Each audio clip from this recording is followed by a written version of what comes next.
Welcome to the GameChanger 00100 show. I'm your host, GameChanger. Okay, today we are going over a movie called Luce. Once I seen this movie, I had to invite a special guest in the form of Chantel Simone. How are you doing today? Hey, I'm good. Thanks for inviting me. Thanks for putting me on to this movie. Oh, thank you for coming. Yeah, I decided to share this movie with her because lately she's been talking about Black parents and the relationship with the child, or excuse me, with Black students, et cetera, et cetera, et cetera. And I'm like, you know something, this movie is perfect for what she was talking about. And I actually seen it on chance. So I know a lot of you haven't seen it. It's a very good movie and it's very, I want to say red pilled, and it really how can I say? It's really underrated, even though it won the 2019 Sundance Film Award, something like that. It's still underrated, and that's because to me it wasn't advertised properly. But it really digs into the some of the problems that we're having in the Black community and how if it's internal or it's an external problem. Chantel, what would you say your overall take on this movie is? It was good. Honestly, it wasn't what I expected. As I was watching it, there were certain points that if you didn't pay close attention to, would go over your head. And I personally appreciate that in a movie. I appreciate a movie that causes you to think. Agreed. Agreed. And Mm-hmm. that's what I love about this movie. It definitely causes you to think. Mm-hmm. Now, while we give people time to come up, there's a point, and we didn't talk about this in the back. There's something I wanted to point out that that kind of stood out to me in this movie. Okay, so here in this slide, right, we have the cheerleaders. We have, of course, the track team right here, and then we Wait, have. your slide didn't show in. It's not. It's at least not sharing for me. Oh, it's not showing. Mm-mm. Um. Oh, let me check my stream. That's weird. Okay, let me represent then. Let me know, chat room, if y'all can see the slide. Maybe I'll do it like this instead. How about now? Yeah, it's showing now. Okay, perfect. Okay, so here in this slide, you see a group of male track members, and you have the female cheerleaders. You have the white woman cheerleader here, and Mm-hmm. you have a bunch of white cheerleaders, young high school white cheerleaders, and you have the Black one right here, the token Black one. And then if you fast forward, well, not there. Where is it? Oh, it's here. Okay. If you fast forward here, you have what I can really call something different. I call it like a drill team or I don't. We had one of these in high school too, but it was different. This is like a dance team, a step team, a drill team, or something like that. My high school in Oakland was primarily Asian, but it was still largely Black. To be perfectly honest, Asian people just kind of fell in the background. But like everything, football, basketball, all of the events, the non-academic events belong to the Blacks. And we had a cheer squad that was Black, and we also had a drill team that was Black. But the drill team really consisted of girls that didn't have the GPA of to be on the cheer squad. Chantel, why is it you think that the author made it to where, because I think that this is common, that you have this drill team that's Black and you have the cheer squad, which is white?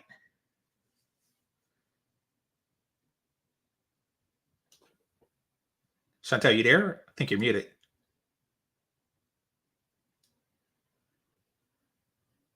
Chantel.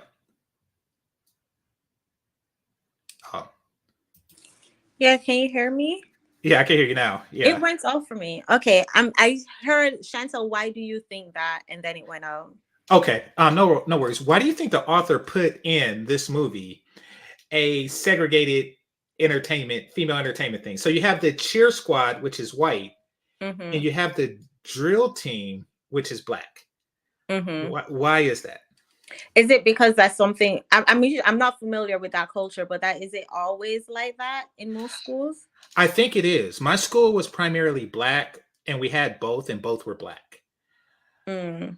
But I get the feeling that in most like schools that are more integrated, that Mm-hmm. it is like that. So it's like they still fall in line to what is expected of them, basically. I think that's part of it, but here's to me the difference, the fundamental difference between a cheer squad and a drill team. Uh-huh. A cheer squad is there in support of men, whether it's the basketball team, the track team in this case, whether it's the football team. They're there in support of something greater than that, where the drill team is just there for them. Oh, okay. I didn't know that.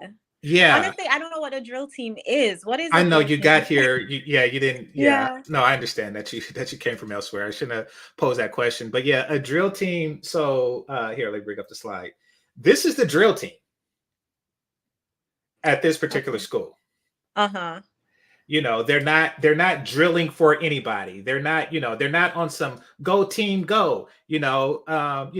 Like Kevin, he's our man. If he can't do it, Lorenzo can. They're not doing that. They're not there in support of Uh-huh. anyone else, but they're there for them.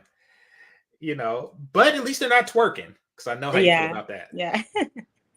Okay. But what is the purpose of the drill team? Is it like with the band? No. As I understand drill team, and somebody in the chat room, correct? I mean, I'm pretty sure many of you went to integrated high schools. Correct me if I'm wrong, but the drill team is really just their own event. It's really just their own thing. Like they go to drill competitions with other school drill team. Oh, okay, okay. Kind of like the girls basketball team, and Mm-hmm. the volleyball team is just their thing. They have dance competitions that are judged, from other schools, other teams, other squads and stuff. And I don't have anything against drill team girls. I'm just saying that it's a message there, and in my opinion, it's like it's not as good of a look. Don't get me wrong. There's nothing wrong with a drill team chick, but it's not as good of a look as a cheerleader who's there to support a male structure. They're there in support of a male structure. This is a male thing, and they're there So to support that. it stood out to you that it's mostly black girls on the drill team, Yeah, and okay, I see where you're going with that. Yeah. yeah, exactly. So I kind of seen that in like, something, I'm gonna make that an aside because I think that that's something that's worth mentioning.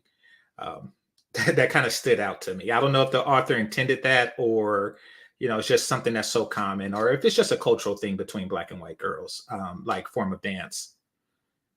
But either way, I thought it was worth mentioning. Okay, so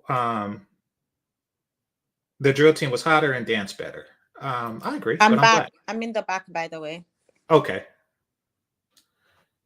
Okay, let me bring you on. It's blank or something. That's why I was waiting. I don't know if it's Okay, never mind. I'll just stay with this one then. Never mind. okay. Somebody said AKA dance team. But yeah, see, each of the Divine Nine, or each of the four major black sororities, they have a brother sorority or a fraternity. They're not just out there on their own, like, we stand for us. No, they stand with, other members of the Divine Mind, say iotas. So it's not the same. I do give respect to those organizations. This is something different, in my opinion, though the form of dance is similar. So 1D Forever said drill team was hotter and dance better. At my school, 50-50. But, well, I'd say they dance better, yes. 50-50 on the hotter. But yeah, they did dance better. And but once again, these were the same. They all were black at my school. I mean, with a sprinkle of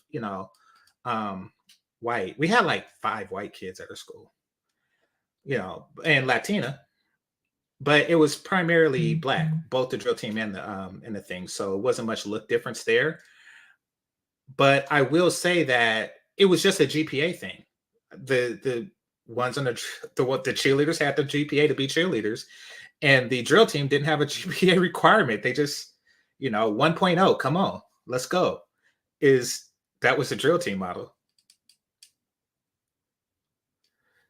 So that was that. Okay, so to the movie, and I should have clipped the intro, but all right. So the movie follows not him, not the person you see on the screen, but it follows a young man named Luce.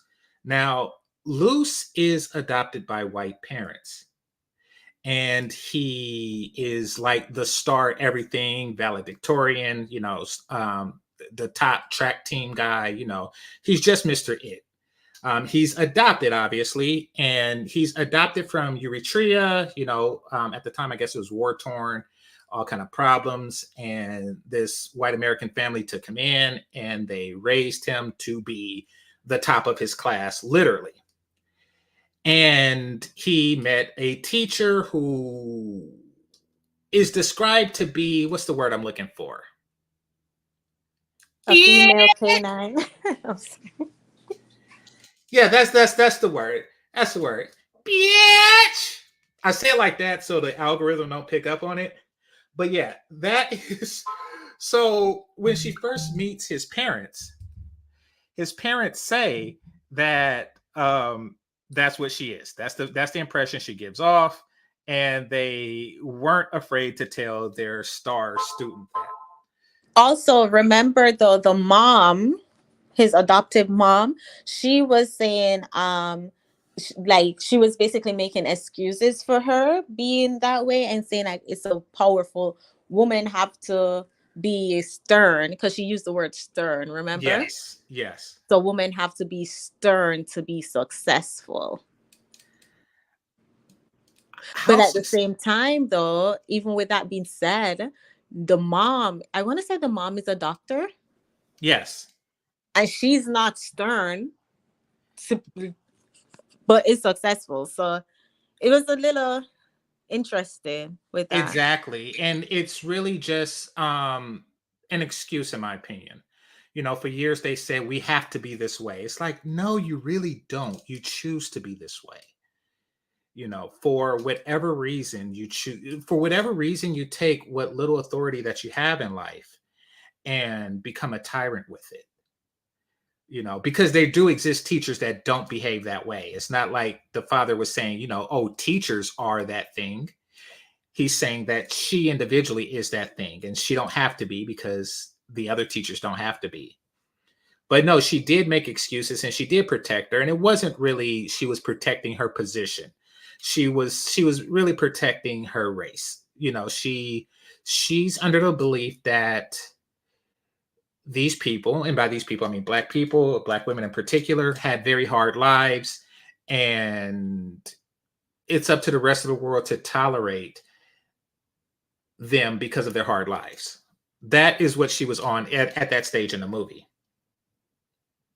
in my opinion. What's your take? I got more, and you're talking about the scene when they were in the car, right? Right. I got more of a girl code feminist kind of vibe from it, where she was saying, woman playing the victim card, saying that they had to be a bitch in order to make it in society. So it's like more like woman empowerment, because even when she was like say she is, well, no, she said like you cannot like her but chill with the sexist word or something like that. Remember that part? Exactly. Yeah. So yes, it did reach the mother, who was driving the car that they were in, by the way. Yes. Yeah. So yeah, I noticed that. All right, so now this scene here, this is the next day at school, and this young man here. Okay, so first what they were talking about in the background, it showed like an event where they were taking down Confederate flags. And you remember when they were, vandalizing these Confederate generals and stuff, they were breaking the law. And she was making the argument that sometimes civil unrest and breaking the law, et cetera, et cetera, et cetera, is okay if the law is unjust. What's your thoughts on that first? I remember that point, but I also remember she was kind of debating with a student, right? Okay. And the student had said that it was a law at the time, and she was saying there were some law back in the days that were and I what I noticed that she had highlighted, and correct me if I'm wrong, she highlighted all the laws that were like against Black people. She did. Yeah. In her example. So I feel like at that point it kind of gave me, I am Black and I'm victim, and I'm going to remind you kids that I'm victim. And the kids in the class really didn't have a counter to that, right? Yeah, that was with her saying that point, she basically won the argument, because then the white girl she was going back and forth with didn't have any a response to that. No. And that's what you call the black card, people. That's a card that you could always play at any time to make any justification for just about anything. And that's what she played, and that's how she won. She won that. And so, and then you have the young man here. This is not Luce. He's not the star of the movie, but he was, sitting there and he wasn't paying attention. He seemed jaded, bored, and she made it a point to step to him and tell him that, for him, this could mean life or death. Basically, this is like, yes, they are out to get you, and you need these civil protests in order, because it could be your life or your death. What's your thoughts on that? Yes, that part stood out to me because she had compared him to the other students when she said for them it's, I don't remember the term she used, but she was basically saying for them it's not as serious. For you Right. could die. So it's kind of like, again, I'm reminding him and the class that black people are the victim. Do you think he needed reminding of that? Not in that way. No, definitely, especially not in the middle of in the classroom. Maybe if she had pulled him aside, then that would probably be more appropriate. But to single him out and put him, put him in a situation that's awkward with his peers, like, oh, like, it's just, I mean, it was very distasteful. That scene was very distasteful to me. Agreed. Dang, there's something I want to say, but I don't want to give up too much of it. Okay. When she was implying that it could be a matter of life or death, is she talking about who is she saying that this type of education is protecting him from? From white people. Okay. That's good. Yeah. All right. So that's that. And then, which takes us to the scene here. Now, this is where the teacher is talking to the mother. And she brought up a paper. And this paper is, let's see. This paper, the assignment was that each student pick a historical figure and write a paper from the point of view of said historical figure. Mm-hmm. Now, she used examples like, people can write from the point of view of Roosevelt. Somebody even did Fidel Castro, et cetera, et cetera, et cetera. And Luce did someone called, who I didn't know of in the, before this, Franz Fanon. And apparently he was a Haitian revolutionary, or at least a revolutionary philosopher. So he wrote from the point of view of this person. Now, and this is something I caught. I was like, wait a minute, Castro? So you're telling me that a student in your class wrote about Fidel Castro, and they wrote from the point of view of Fidel Castro. And that didn't ring any alarms. But when this student, who is, who was adopted from from Eritrea. When this student wrote about a different type of revolutionary, one who isn't a military leader, one who is simply a philosopher, she just said, you know, this is the danger and I have to check his locker. What's your thoughts on that? I think she was singling him out like she did the other kid. Mhm. Um but in the reverse way. So she was singling out the other kids, saying this for you is life or death.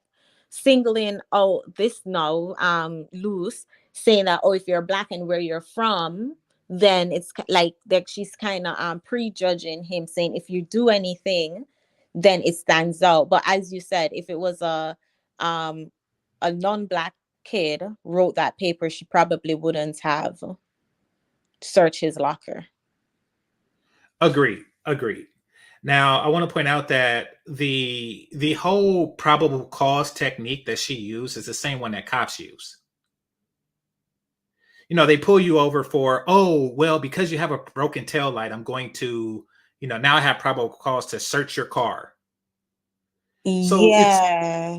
you notice that it's really the same thing. Yeah, because that to me was odd. Like you're searching his locker over one paper. It's not like a pattern. Like, okay, I could understand if the last three papers had this theme, but over one paper you're searching his locker. Mm-mm. Yeah, exactly. That was definitely a stretch at best. Um, she just said, you know, oh, well, he shouldn't be talking like this. And keep in mind that it was written from the point of view of someone else. So it's not necessarily his view. Okay, so the chat room is reminding me that I don't know much about this character that he's writing about, Fanon. So ignore everything I said because I really don't know. I did read that that he's black and he's Afro-Caribbean or something like that. So I just assume Haitian. So disregard anything I say about him in particular. But what we do know is that, you know, he has radical ideas, one of which includes that violence is a means to free colonized people.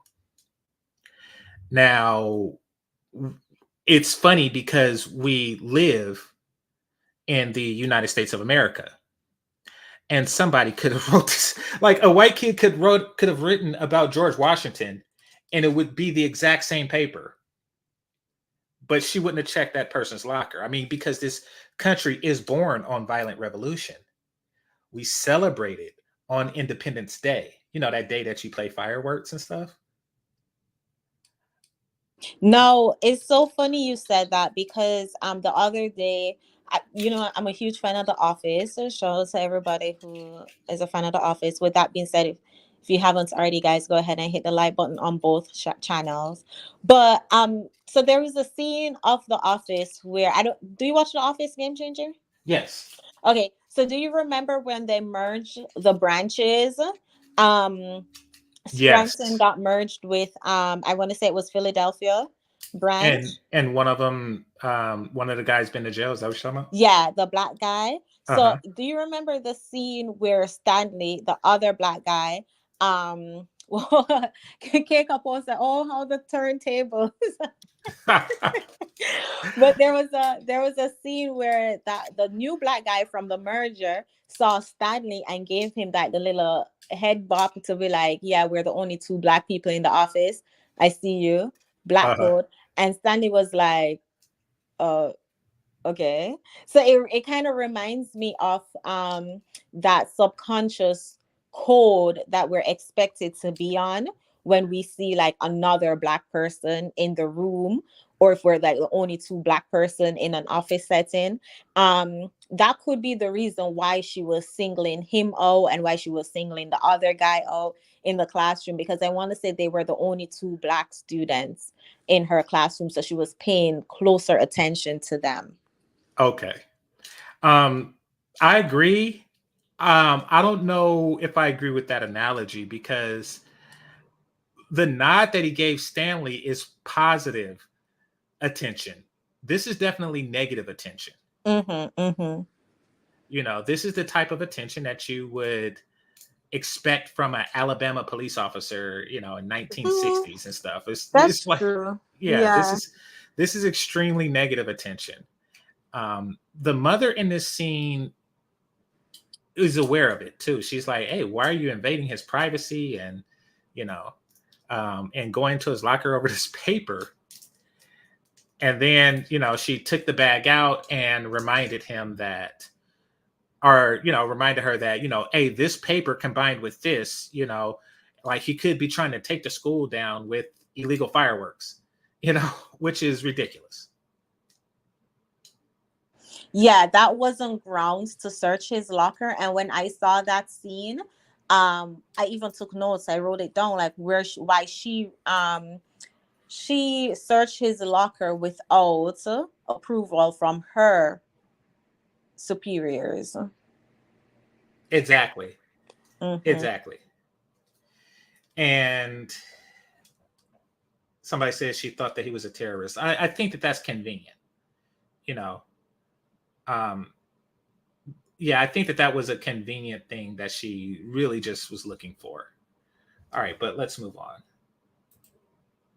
Okay, so because he is the top dude, the Barack Obama of this school, when he gives speeches and stuff, he could just ask the principal and some of the teachers to come and listen, and they'll take time out their day to do it because he's that dude. And he invited her to listen.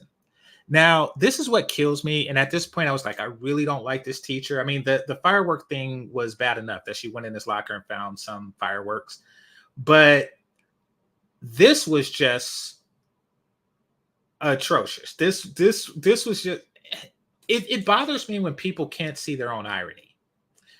So in the debate that he was giving here, he was bringing up how education is a civil right, and students have a right to privacy, and I'm paraphrasing, but he's basically saying teachers should not just be looking into students' lockers willy-nilly.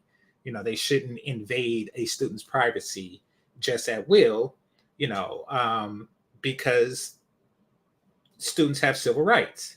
He was trying to throw shade because at this point he knew she searched his locker. Yeah, exactly. So he was bringing that up. And it was funny. Her response was that the law doesn't protect students the way it protects everyone else. And I was like, wait, she don't see what's wrong with that? And he was trying to indirectly point this out to her. He was like, oh, so students are like half people. He was really trying to not play the black card like she did when she was talking to the student in her class, when she was justifying breaking the rules. It's like sometimes her whole premise before was sometimes the power structure is wrong and unjust. And now he's saying, do you think that this power structure is wrong and unjust? Oh no, that's just the way the law is. She sounded like the white girl who was arguing against her in the previous scene. Did you catch that? I didn't catch that, but that's a good point. Yeah, it's like wow, she has an irony deficiency. Yeah, it's like she's playing both sides whenever it's convenient to her. Exactly. When she's the authority figure, it's all about you must obey authority and the rules. But when she's an oppressed black woman, it's like sometimes you gotta stick it to authority, and these rules are unjust. And it's like, wait a minute, what? Like, she didn't see that. She's sitting there. He's trying to explain it to her, and which really tells me how she misread the paper. The way she's misreading this, it's like, okay, yeah, this woman she's not as smart as, well, she most certainly was not as smart as he is when she was his age, but he's besting her now, and it's not a good look for an adult. It's not. It's kind of bad. She did not see that. He was really just running circles around her in that whole exchange.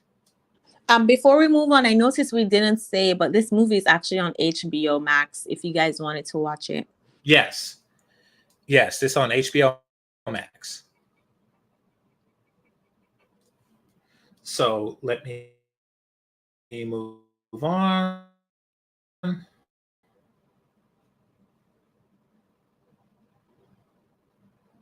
Okay, so then he goes later and he talks to her. You know, he's seen that his mother had the fireworks, um, but his mother didn't really talk to him about it. And she was saying to him, you know, so I did your mother talk to you about the fireworks? Now, I'm gonna give my theory on why she did that the way she did it. Why she talked to the mother before she talked to him and things like that. I I'm under the impression that she wanted to make mother, his white mother, out to be like the racist American people. Like, look, your mother looks at you as a terrorist, and she looks at you as as this, this, and this. Look, your mother, you know, this is how white people see you. You need to stick with your own kind. I think she was going for that. What's your thoughts? Um, by going to the mother first, because but then again, she wouldn't have known that this had Yeah, happened. But remember, he was like, you guys don't trust me, because it started an argument in the family. exactly. I think that that was deliberate. So that was her On intentions all along. Yeah, I think that 'Cause- she likes to drive wedges between black and white. because she could have first of all went to her superior, have them search the locker, and then done a meeting with him and his parents, or done a meeting with him and his mom, if she was going to, look out for him and not show the principal the fireworks. Yeah, or she could have just showed the principal the paper and not searched her locker. You know, in my opinion, that would have been like a normal way to handle it. Yeah, you might Okay. have a point there. How she approached the situation was probably intentional. Well, yeah, it was definitely intentional. We're about to get into why in a moment, in the next slide. So, okay, so here we have the young man that we seen earlier in the first scene here. Now, in this scene, he was being confronted by the teacher. And you see his body language, it's head down, yes, ma'am, no, ma'am, you type demeanor, and into him and humiliating him in front of the class and everything. And here he has an extremely confrontational demeanor with his coach, or his former coach, because he was kicked off of the track team. Now, he was kicked off of the track team because the teacher decided to search his locker as well, where she found marijuana, and she called the cops. She didn't call his parents, she called the cops. And then one thing led to another, and he lost his track scholarship. He's been kicked off the team, and you know, and this is the team car wash, and the coach saying you can't be here, and he's just dropping all kind of F-bombs and M-bombs, on the coach, looking like he's ready to, to handle it prison style. Where was that fire when it came to the teacher who ratted him out? Chantel? A lot of solid observations. One, the fact that she called the cops and not his parents, like she did with Luce. And two, yeah, you made a great point how submissive he was towards the black woman. And then it shows, it's like, because correct me if I'm wrong, but that's a black guy, right? The coach is a black Yeah, guy. yeah, he's a Mhm. black guy. Uh-huh. But look how combative he is towards the black man. No, I mean, if the writers were intentional with this, they did a really good job.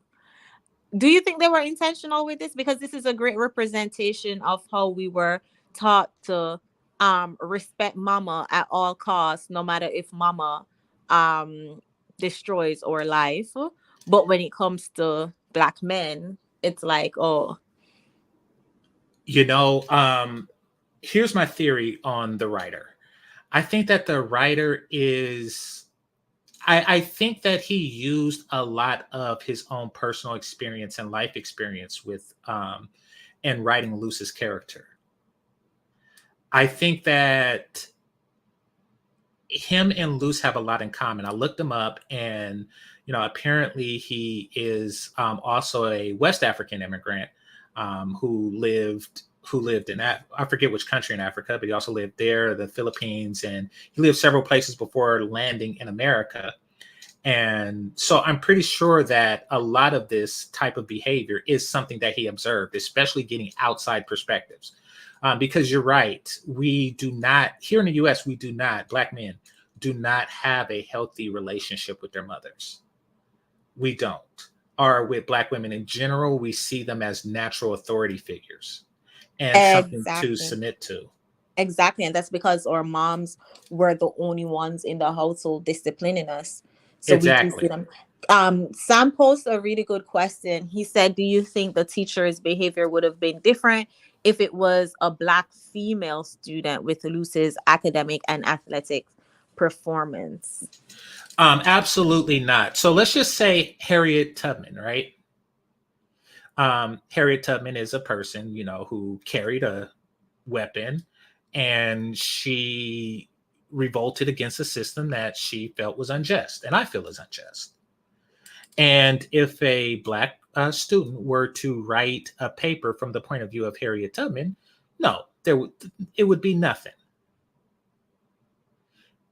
And that's the same with any female revolutionary. Like there was one who defended England against the invading Romans. Like, you can write, there are women like that.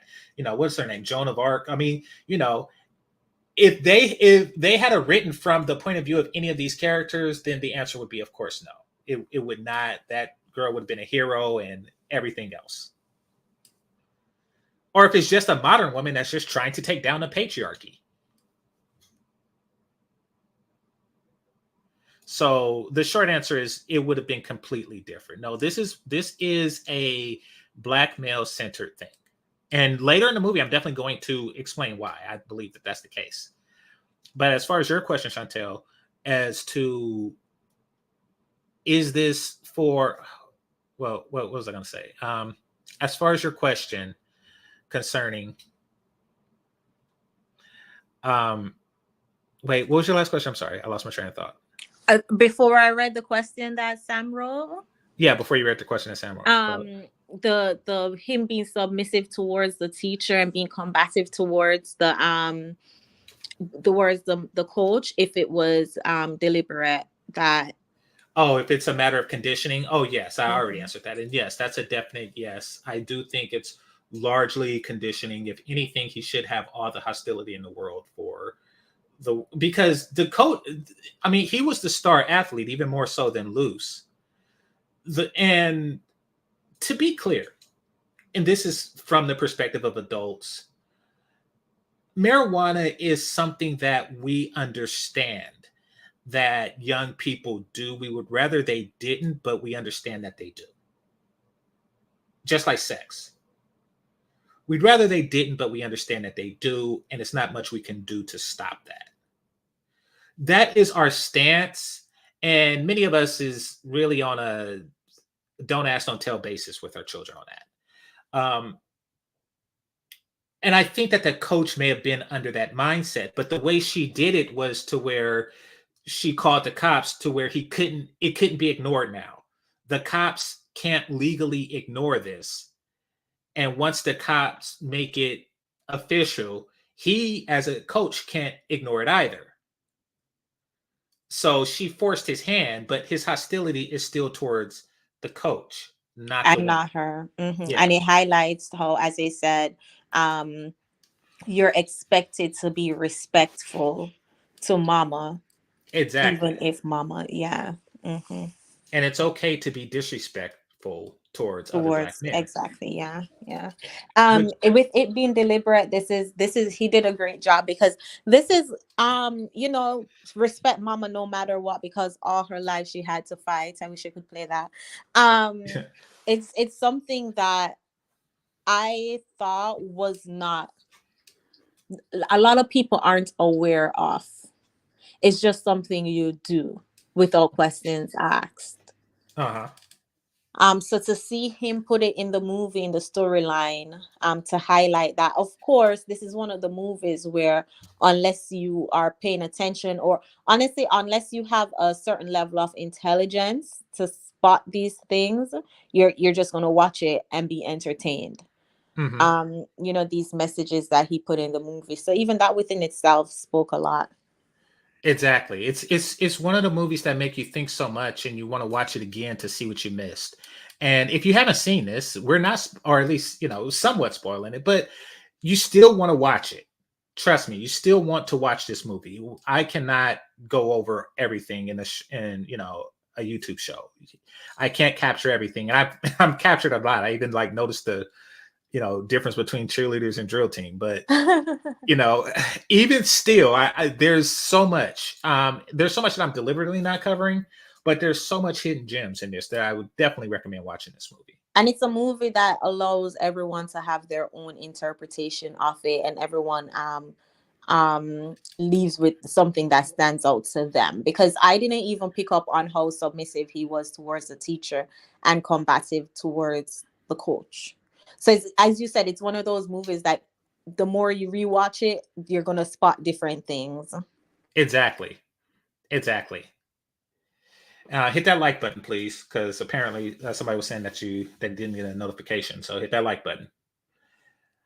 Okay. So furthermore, this right here is him also being confrontational with another black man or young man, student. I don't know if he's 18 or 17, but a black male, let's say that.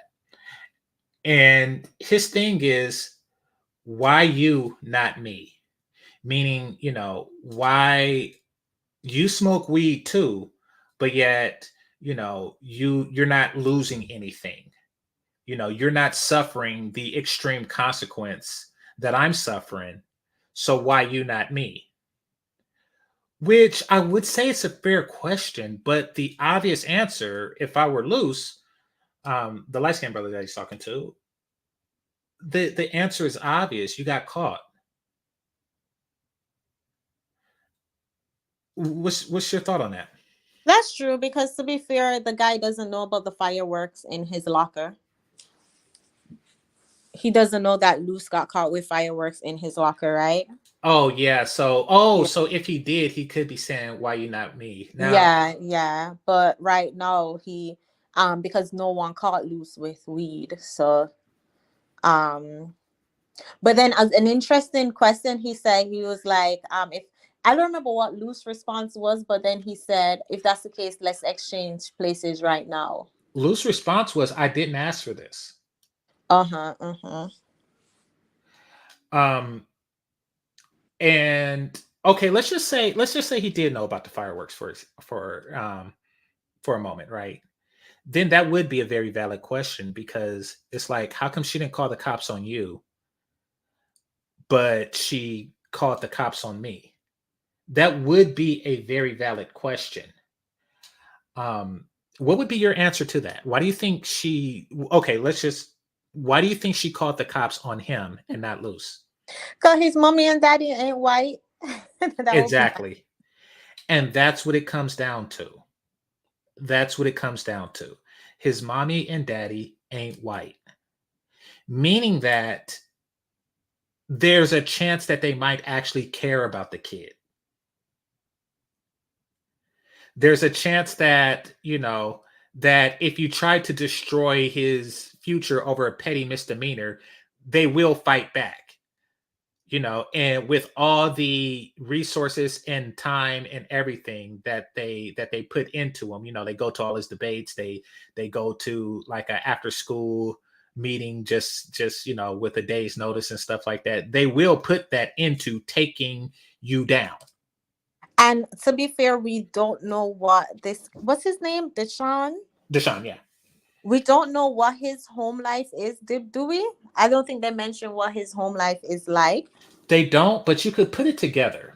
Yeah. You could put it together. For one, losing a scholarship was the end of him, at least from his perception, which tells me several things. One, his parents can't afford college without that scholarship. And two, they didn't present him with an alternative.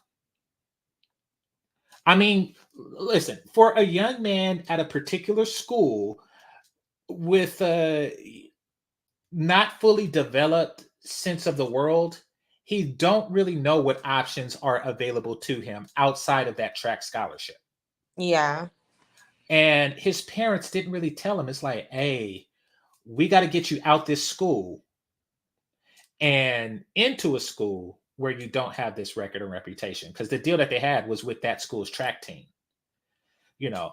or you may have to go to a different university or a junior college or something, and then work your way into a university for the last 2 years, but it's not over. It's not the end all be all. Like this is a big thing to you, but getting caught with weed at 17, you could still be president. Literally, shout out to Barack Obama. Shout out to Bill Clinton. You can still literally be president. So it's, but they didn't make that point to him. So I think Luce had made that point to one of his white friends when he had mentioned, was it Princeton? And he said, your dad went to Princeton, your granddad went to Princeton, your dog could probably get into Princeton. Was it Princeton he was talking about? Dartmouth, yeah. Yeah. So I guess that's because they were talking about Deshaun. Yeah, exactly. So he's not really aware of the options that are available to him. His parents had made him aware, and also, and this gives you a bigger clue to his home life. He has that don't attack mama mentality, which really tells me that he don't respect black man's authority because he's not used to it. Hence his interaction with the coach, but he has uber respect for black female authority, hence his interaction with the teacher, which tells me that he's the son of a single mom and obviously a black single mom, and she knew that she could get away with it because sisterhood. True. And to be fair, he should have had more respect towards the coach, because I'm pretty sure the coach had spent more time with him than the teacher if he was that great at track too.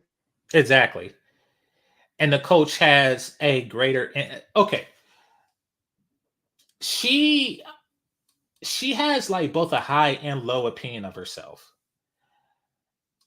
The teacher, because she has a high opinion of herself in the sense that she feels that she is shaping these children's future. She is not. Listen, I do not remember. I remember one of my high school history teacher's name. And that's because he looked like Santa Claus. In fact, it wasn't even history, it was world culture. I don't remember any of my high school history teacher's name. It is not that important. And you went to university, and you know how some universities have like weighted scales for certain classes? Like a B in calculus is worth more than an A in home economics. Yeah. Yeah. Like they have that as a part of their acceptance. History is not measured that high. I can tell you that much because I used to mentor students and I went to university myself. It is not weighed that high. It's something you don't even think about. Like by the time you're 25, you don't even think about it. Her impact on these people's lives is not that important. So she makes it a point to be as impactful as possible in a negative way, in my opinion. That's the high opinion portion of herself as viewed through the eyes of the students, particularly the black male students.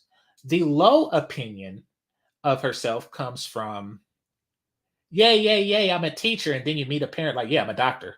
It's like, so there's that. Your thoughts? I that was funny. Wait. No shades to t-shirts, but um yeah, I do agree because even as I said, she abused her authority searching his locker when it was not her place, and then belittling him in class, you know, all those things where as I said, you would think the coach would have more. He would have more respect for the coach because the coach have more of an influence over his life and his future than his history teacher. Like, come on now, he's literally only taking the class just so he can run track. Exactly. And keep in mind, he has a track scholarship, not a history scholarship. Exactly. And history scholarships is not a thing because nobody cares. We live in a country that's a little over 200 years old, and we talk about history like, and they make you take 12 years of it. But I digress. It's not. Yeah, I digress. All right, let's move to the next scene. Okay, so a little backstory here. This is a conversation that this young lady was having with the girl's mom. And we talked about this a little bit in the back chat, and I think that there may be a slight disagreement between you and I. So I want to pick your brain on this because she was describing an incident where she was at a party and she was made to play a game. This game is called Ho Ho Ho, like Santa Claus, except it's played, and it's Santa Claus themed in the sense that you have a person sitting on another person's lap, like kids do with Santa Claus. So she was at a party and she had a few drinks, and when asked to play Ho Ho Ho, she agreed, and she, I think it was three guys. She sat on their lap, maybe gave a lap dance or something like that, and they determined, like, if you get three ho ho ho's, then it was an extremely erotic experience, let's call it that. And if you get one or none, of course it wasn't. And she did that, and it, I don't know where it went from there. I don't know if they got handsy or got out of control or what have you, but according to her, Luce had to intervene and put a stop to whatever transpired there. So what's your take on that? First of all, her telling of the story, the mother asking about it. What's your take on that? Yeah. Well, in the story, she was saying. I mean, did they say if she was assaulted or anything, or was it that she was just participating in the game? And that's the question. That's the question. I mean, okay, I don't think she was assaulted because of the nature of what it is, kind of implies consent. She's on the top. She's actually sitting on the, I mean, that it would be an unusual assault that someone would pull her, hold her, say ho ho ho, and then move her to the next lap until she says stop, and then somebody comes and stops it. So I don't know. It's difficult. Now it could be construed as that um because she was drunk. And then I remember her saying, and that's why I was confused because all along it was like, she was assaulted at the party, but then you hear the story and I didn't really hear the assault part. Like I thought like after she was sitting in the lap, they were probably being, as Sam saying in the chat, hands and whatever. But then I remember her telling the mom that all she could think of is she hopes she doesn't throw up or something like that. Right. I think the mom was I think the mom forgets being young. And I also think that I think that she forgets being young, or she had a different youth. And she also don't really understand um, that there's a different culture of youth now. Put it like this: the possibility that this young lady would consent to something like that, something so overtly sexual, is lost on her. You know, you see what I mean? Yeah, yeah, I see where you're going. I'm still on the fence if it was assault or not. The It mom, is a on the fence thing. yeah, and honestly, the whole movie is an on the fence thing. Agreed. Honestly, because as I said, each person can walk away with their own interpretation. Some people will see Luce as a victim, while some people see him as a villain. So it's funny, but I do believe that um oh well, I lost my train of thought because the mom, when the mom asked her if Luce was involved, and she was like, he would never. But then it's like it was all his group of friends. So it was like, where was he while this was taking place? Yeah. Now, there's a couple of things there with that. And I didn't really want to go there because I want to leave that to the people who watch it in the future as far as his relationship with his mom goes. But let's touch on this for a second, lightly. And that is that the girl said that he told her to keep it a secret, and then the mom said to protect his friends, and she said to protect me. So in this particular interaction, and I'm not going to spoil the interaction, that the relationship that Luce had with his mom, but in this particular interaction, it does seem as if the mom was thinking the worst of Luce, while this woman, who is likely, or is possibly, or is arguably, I guess is the best word, an SA victim, is thinking the best of Luce. Yeah. So yeah, that there is a there, and I think that that goes into what you were saying earlier about how she was in the sisterhood, and when the father called her a B word, she's like, "Oh, could you please not call an assertive women the that word?" It did seem like it was some of that, and unfortunately, so many young men find themselves in a situation where their own mothers are more loyal to the sisterhood than they are to their son. Yeah. Yeah. I mean, I interpreted it differently. I interpret it as, because you remember at first she didn't want to hear anything about it. Like in her eyes, Luce was just great and he wouldn't do anything wrong. And then she got curious after, you remember he went for a jog, and when he came back and he was acting like he said, "Oh, Amy," in her own home. Remember when he got a little disrespectful? Well, they don't interpret that as disrespect, but yeah, she did say that, Sam. She was like, Luce is the best boyfriend I've ever had. But then remember when the mom went in the bathroom and found this girl? I think her name is Samantha. I think Yes, on Samantha Facebook. Kim. Yeah, Yeah, on Facebook, and then that's when she decided to message her. So I believe all along the mom was like, "No, Luce is the best. Like Luce does no wrong." And then she started doubting him. exactly. And that is the result of the teacher. I mean, and that's human nature.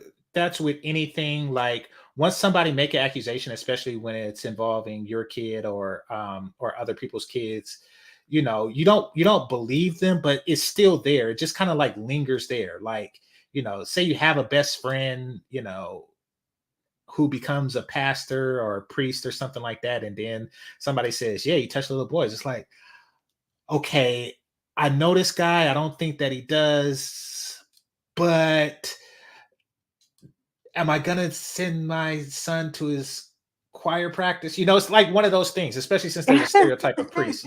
So that's what the teacher effectively did, and that's deliberate. Yeah, yeah, I get it. I get it.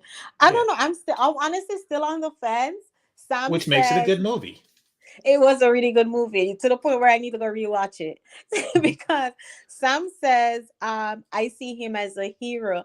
For I did not at all. I don't want to jump to the end though, but I mean, I didn't see him as a hero at all.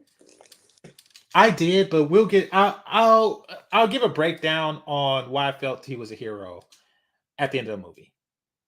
Um, Okay. he's a villainous hero. Okay, so you know how you have like this stereotypical hero is more like a Superman. You know, he's strong, he's righteous, he's he's this and this. And the villain is typically smarter than he is stronger. You know, he's the intellectual one. He's the one that constantly thinks up ways to rule the world, and he builds robots to take down Superman, and he finds kryptonite and he creates kryptonite. Or so even though he used villainous tactics, meaning that he's wickedly smart, is I use that term because that term has been used against me, but I use that term because it's very appropriate towards him. He's wickedly smart, which is a trait that typically is applied to villains, but how it's being applied here, I think is making him heroic. So, but we'll get into that. We'll get into that and the differences and so on and so forth. Okay, so next one. Her name is Stephanie Kim. And after meeting with his mom, she texted him. Like, your mom's sweet. Okay. There shouldn't be an apostrophe there. But then if it wasn't one, it'll be mom plural. And he only has the one. So, but yeah. Well, maybe it's a contraction apostrophe. Who knows? But yeah. Anyway, feeling better. He said, good. By the way, D agrees. Now, I think he's obviously referencing Deshaun. And then she says, we need to talk. Wait, I'm lost right here. Why is she saying? Because remember, his mom went behind his back and contacted her. Mm-hmm. So why is he saying? Why is she saying feeling better? I think that. Okay, so here's how I got the tone of the last part of the conversation. Was that the mom was probing. The mom probed and was saying things like, was Luce involved? Or she was saying things like that. But then when she pushed back and made it clear, like, no, he's the best boyfriend I ever had. I wish we hadn't broke up. And he saved me from them. And he did it to protect me, not them. Then she moved to Mrs. Wilson. Okay. And then she was like, Mrs. Wilson is, she's constantly making me feel like a victim. And really, that is Mrs. Wilson's way of trying to provoke,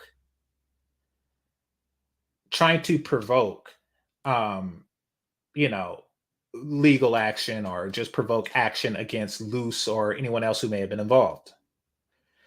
It was her way of trying to destroy more young men's future. I'm pretty sure some of the laps were white. Mm-hmm.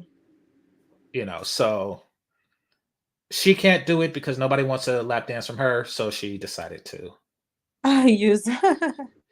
use a more valuable lap, apparently.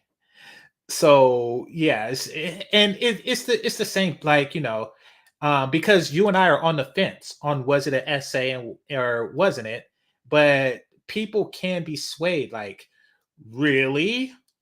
You sure? Are you sure? Are you sure? Like, enough of that, and somebody can turn. You know what I mean? Yeah, definitely. And yeah, but her takeaway was, the mom is sweet. It's probably her takeaway from how she reacted to, towards Luce and, or excuse me, how she backed her up on the Mrs. Wilson thing. Because that's who Stephanie sees as the enemy in this. Mm-hmm. All right. Yep. So after this text message where he says, good, by the way, D agrees. Then she says, we need to talk. So apparently her, D, and Luce have a plan. They're hatching a plan. Oh, wait. And D agrees to this plan. Okay. And then, and I didn't show it because it's nudity involved. but her sister came to the school and made a scene because the only person that the teacher have in her life, that Mrs. Wilson has in her life, is a sister who has who's extremely mentally ill. So it really shows that in addition to not having very many friends, she also doesn't have much family. And the family that she do have is more of a liability than an asset as far as to life. So she has that problem, and the mentally challenged woman, she went to the school and she stripped and she really embarrassed her sister, and it was really bad. I didn't, of course, I'm not going to screenshot anything like that, but that's what happened. And then the next scene, when she's coming down off of that, this is what was spray painted on her back window. Okay, so then I was under the impression that Luce was the one who set that up for her sister coming to the school. Because remember when Luce overheard her conversation on the phone about her sister's mental health? Mm-hmm. Yeah, see, Sam said the same thing. And when they were in the grocery store and he randomly ran into her sister, Mm-hmm. and he was like, oh, she should come to the school event. Yeah. And then notice that the same morning when the sister stripped in the school, Luce was late to class that day, remember? Yeah. Okay, that's possible. I don't see how he did it, and how would he predict that outcome?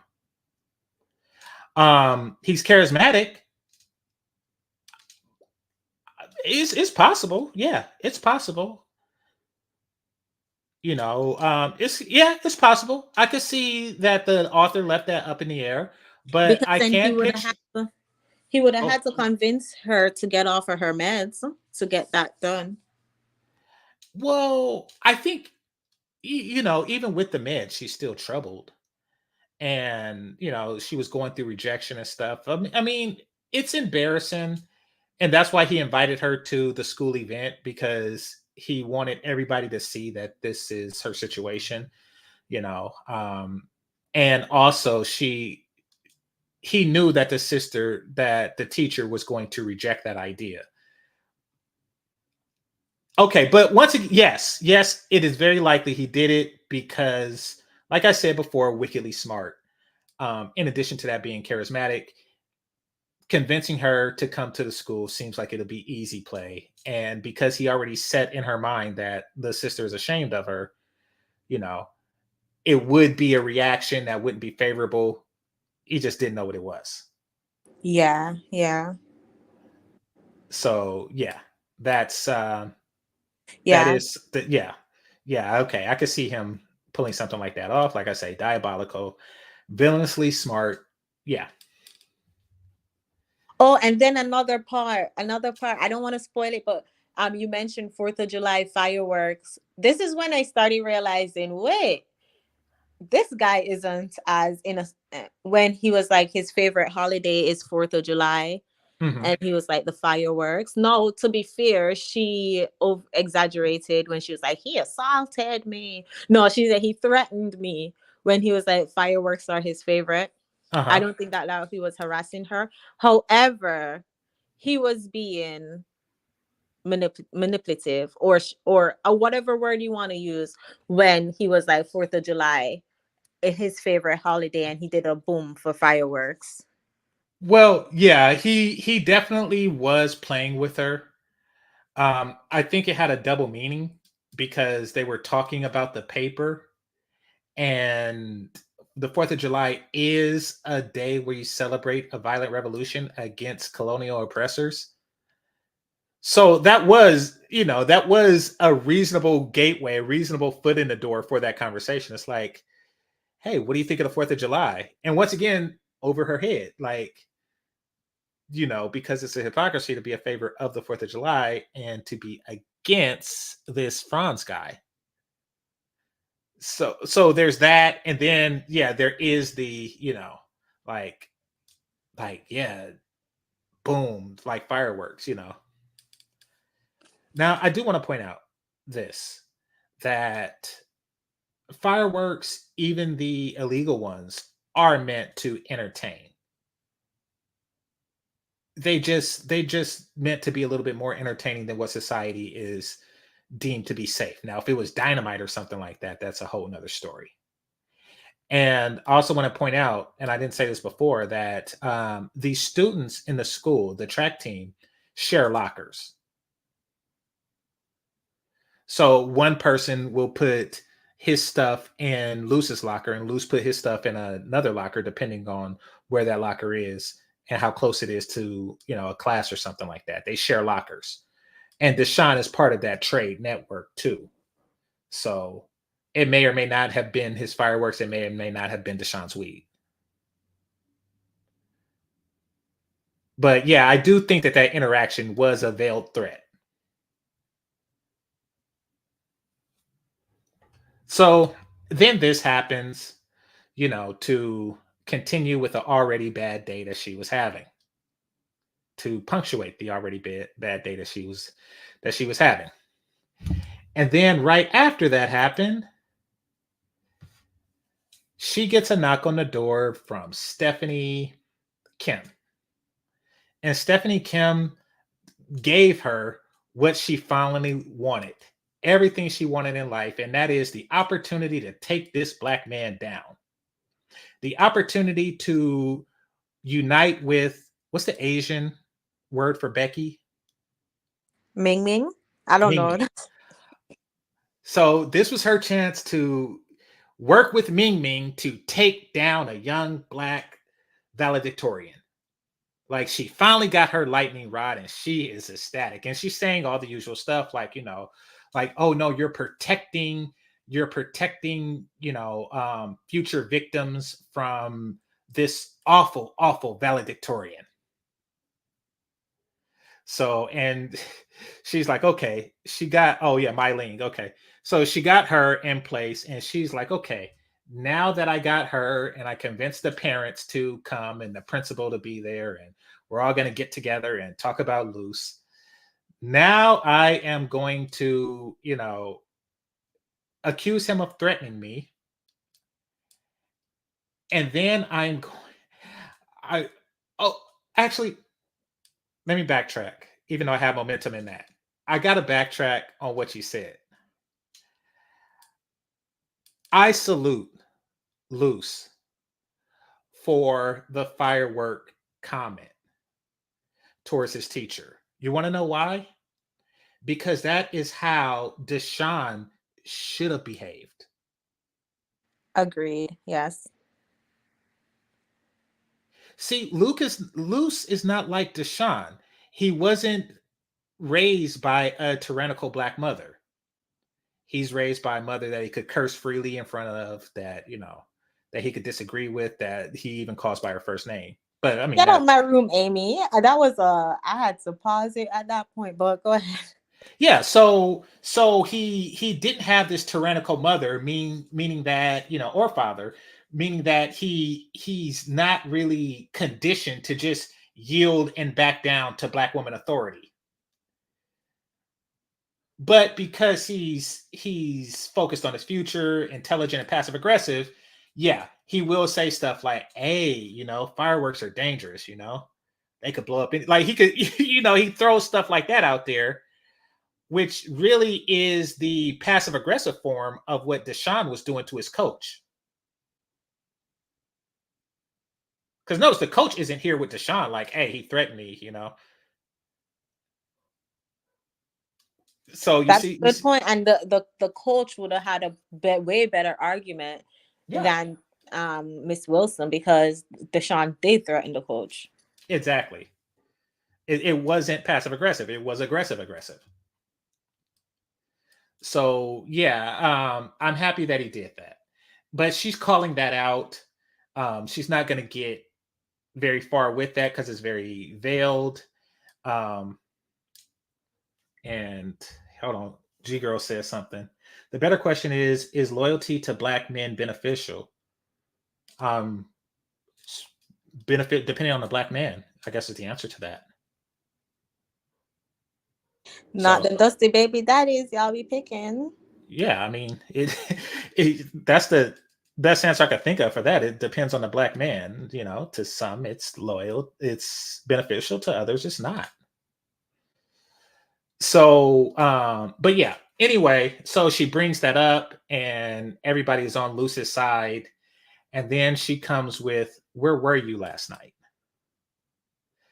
Was, you know, her response. That was what she said. "Where were you last night?"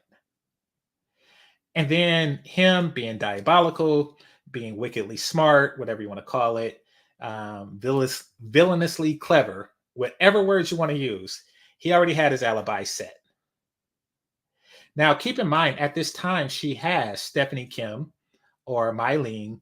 You know, she's just sitting confident, like, yes, I'm going to get you on an essay, on a, you know, this, you're going to go down for essay, and you'll be just like Deshaun when I'm finished with you. So she said, "Where were you?" He said, "I don't want to say, you know, because it's going to incriminate, you know, myself and some others." And they said, don't worry about that."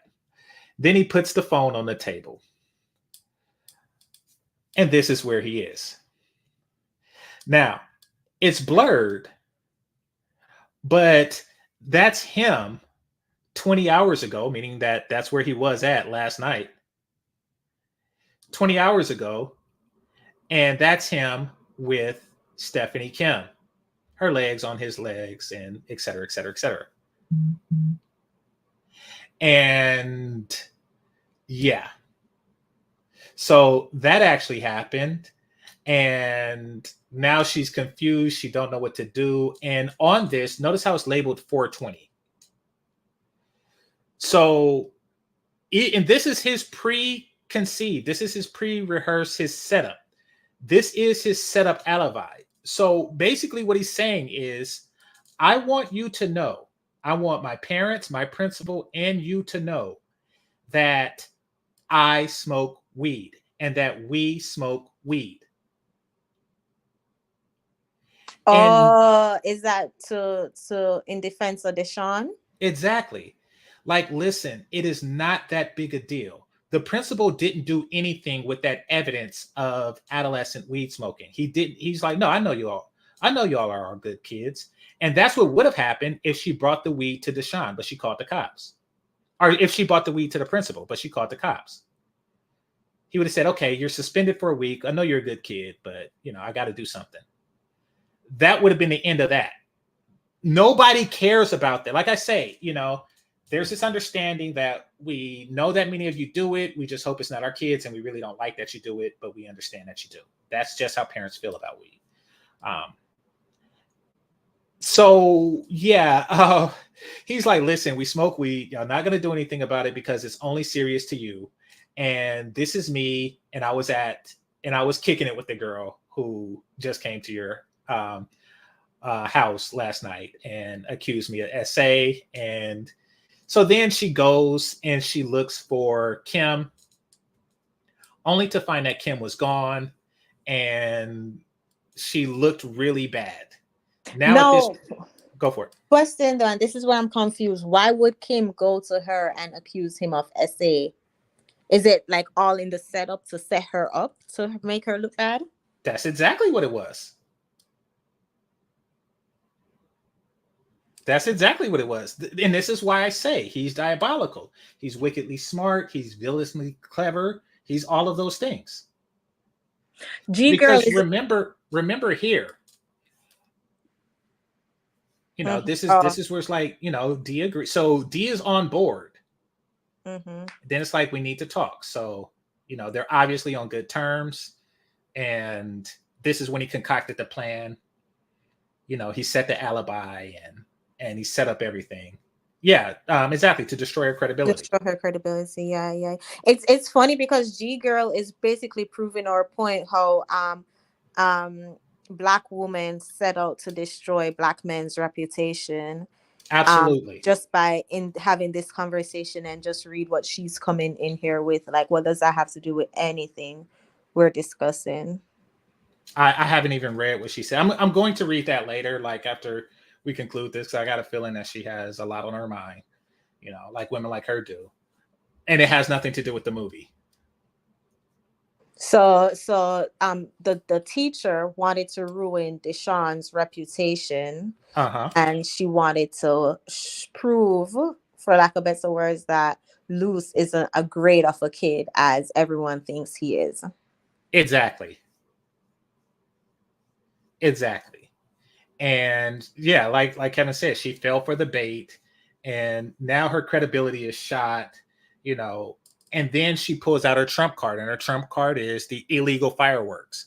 Now, these are all very petty things. These are all very petty things, extremely petty things. Over a paper. No, you see, when y'all put it like that, probably gonna have to rewatch this movie because it's true. It's very petty over a paper, and he did say that's just his opinion. She asked to write on his perspective, and then remember when his mom rewind to the beginning when his mom went in his room and said, from your perspective, people want to hear your perspective. Yeah. I know in his background, he probably just wrote that paper based on his perspective from his childhood. Well, okay, there's one of two thoughts on the paper itself. One being that he was writing from the point of view of Franz, which is okay because that's what the paper. I mean, according to her, somebody wrote from the point of view of Fidel Castro. Why shouldn't he write from the point of view of a different type of revolutionary? So, but his words, the words in the paper were not Luce's. They were Franz's. That was the assignment, and the principal agreed with that. So there's that thought, and then there's the thought that he could actually believe that colonized people should resort to violence if necessary to secure their freedom, which to me, I don't really see as a threat at all. I mean, because it's a history class and there are historical references to where in this and I can't preach enough that this country was born from violent revolution. I cannot stress that enough. And she, as a history teacher, should have the what's the word I'm looking for? Nuance thinking to really make that connection. Like the paper would have been exactly the same if he chose to write about George Washington. It was very weird. Like this whole thing is very strange that she took the paper there. It's a reach. That's the word I'm looking for, Chantel. It's a reach. Yeah, just like how G Girl is in here reaching. Yeah. Like, sis, it's not our fault your baby daddy's a dusty. Come on now. Yeah. I gotta read what she's saying. I bet you she's all over the place. Sam made a great point. Sam said, trust me, the teacher went to high school, college, and graduate school with excellent Black men like Luce, but they didn't want her. And I feel like that's why a lot of women like G Girl are upset, because the excellent Black men, the men of value who actually do something and can put a sentence together and know how to wear a belt, not looking at those girls. They're not looking at the G Girl. They're not looking at the teacher. So instead of bettering themselves to be qualified for those kind of men, they would just rather get on the internet and talk poorly about Black men. It's always Black men's fault, because we can't talk about bettering the community without bottom of the barrel, low level people like G Girl talk about how her baby daddy and her daddy, and more than likely her uncles, are dusties. Well, it's funny because they're made to, like, she turned Deshawn into a dusty. Yeah. So I mean, the common denominator is that these guys were at least temporary with Black women. Like, I don't know. It's weird. I'd say that it's definitely weird. And that's Hold even on. a good point because most of their moms, most of black men moms are the ones who turned them into a dusty. Well, and that goes to what I'm about to talk about in the next scene. And let me see if I got the. Oh no, that's not what I was going to talk about in the next scene. But that goes to what I was going to talk about in the next scene, and that is that, or the scene after this, the next scene, and that is that this unity through oppression, unity through oppression, unfortunately, for a lot of black, both men and women, is really the only unity that they have, or that we have, whatever you want to call it. You see what I mean? Yeah, I mentioned in the stream a couple weeks ago, that unity that, oh, we're being oppressed, or I'm sorry, that unity that we are the victim, they have to constantly blame the victim card, because then Hmm. they can never acknowledge how they victimize themselves. Like, for example, G Girl said the fathers leaving the boys turned them into a dusty, but she will never talk about the women who are choosing to be with men who aren't reliable. Like, why are you sleeping with a man who is going to leave you and his baby? But they don't Hmm. want to talk about that part because that part will highlight how they victimize themselves. Exactly. Exactly. And Sam brings up a good point. He says trauma bond. And Sam, the thing is that unfortunately for a lot of women, a lot of black women and men, trauma bond is the only bond that they have. It's the only time people bond with you, which which may very likely be, hold on, which may very likely be the case for this woman here. You know, is definitely, she's creating traumatic events, and then she's, well, I'm not going to spoil it because we're still a couple of slides. You know, And just um, looking at her life, like, yeah, looking at how, as we talked about, she's lonely. Because the first scene that popped out to me when she was making the bed, and at that time we didn't know who she was making the bed for. Remember when she was at yeah, home and she uh was on huh, the phone? We didn't know who she was making the bed for. And that scene within itself can just show that she lived in this house by herself, has a lot of anger.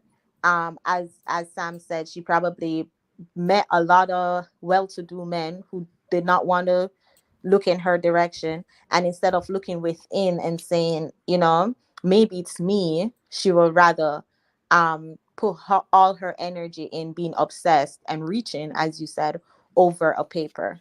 exactly, exactly. So I do think that is part lashing out against, the men who rejected her. And I want to be clear when I say the word rejected, because there's a man definition of rejection, and then there's a woman definition of rejection, and which, and they're vastly different.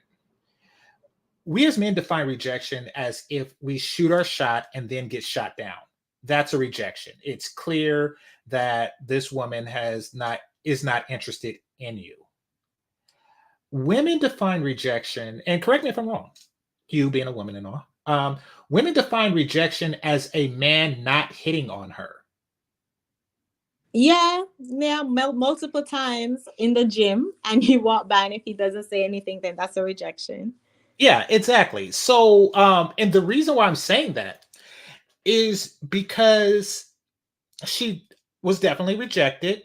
High school, college, she was definitely rejected. But we as men don't have any malice when we do, like you walk past Chantel in the gym and not say anything. It's not. I don't.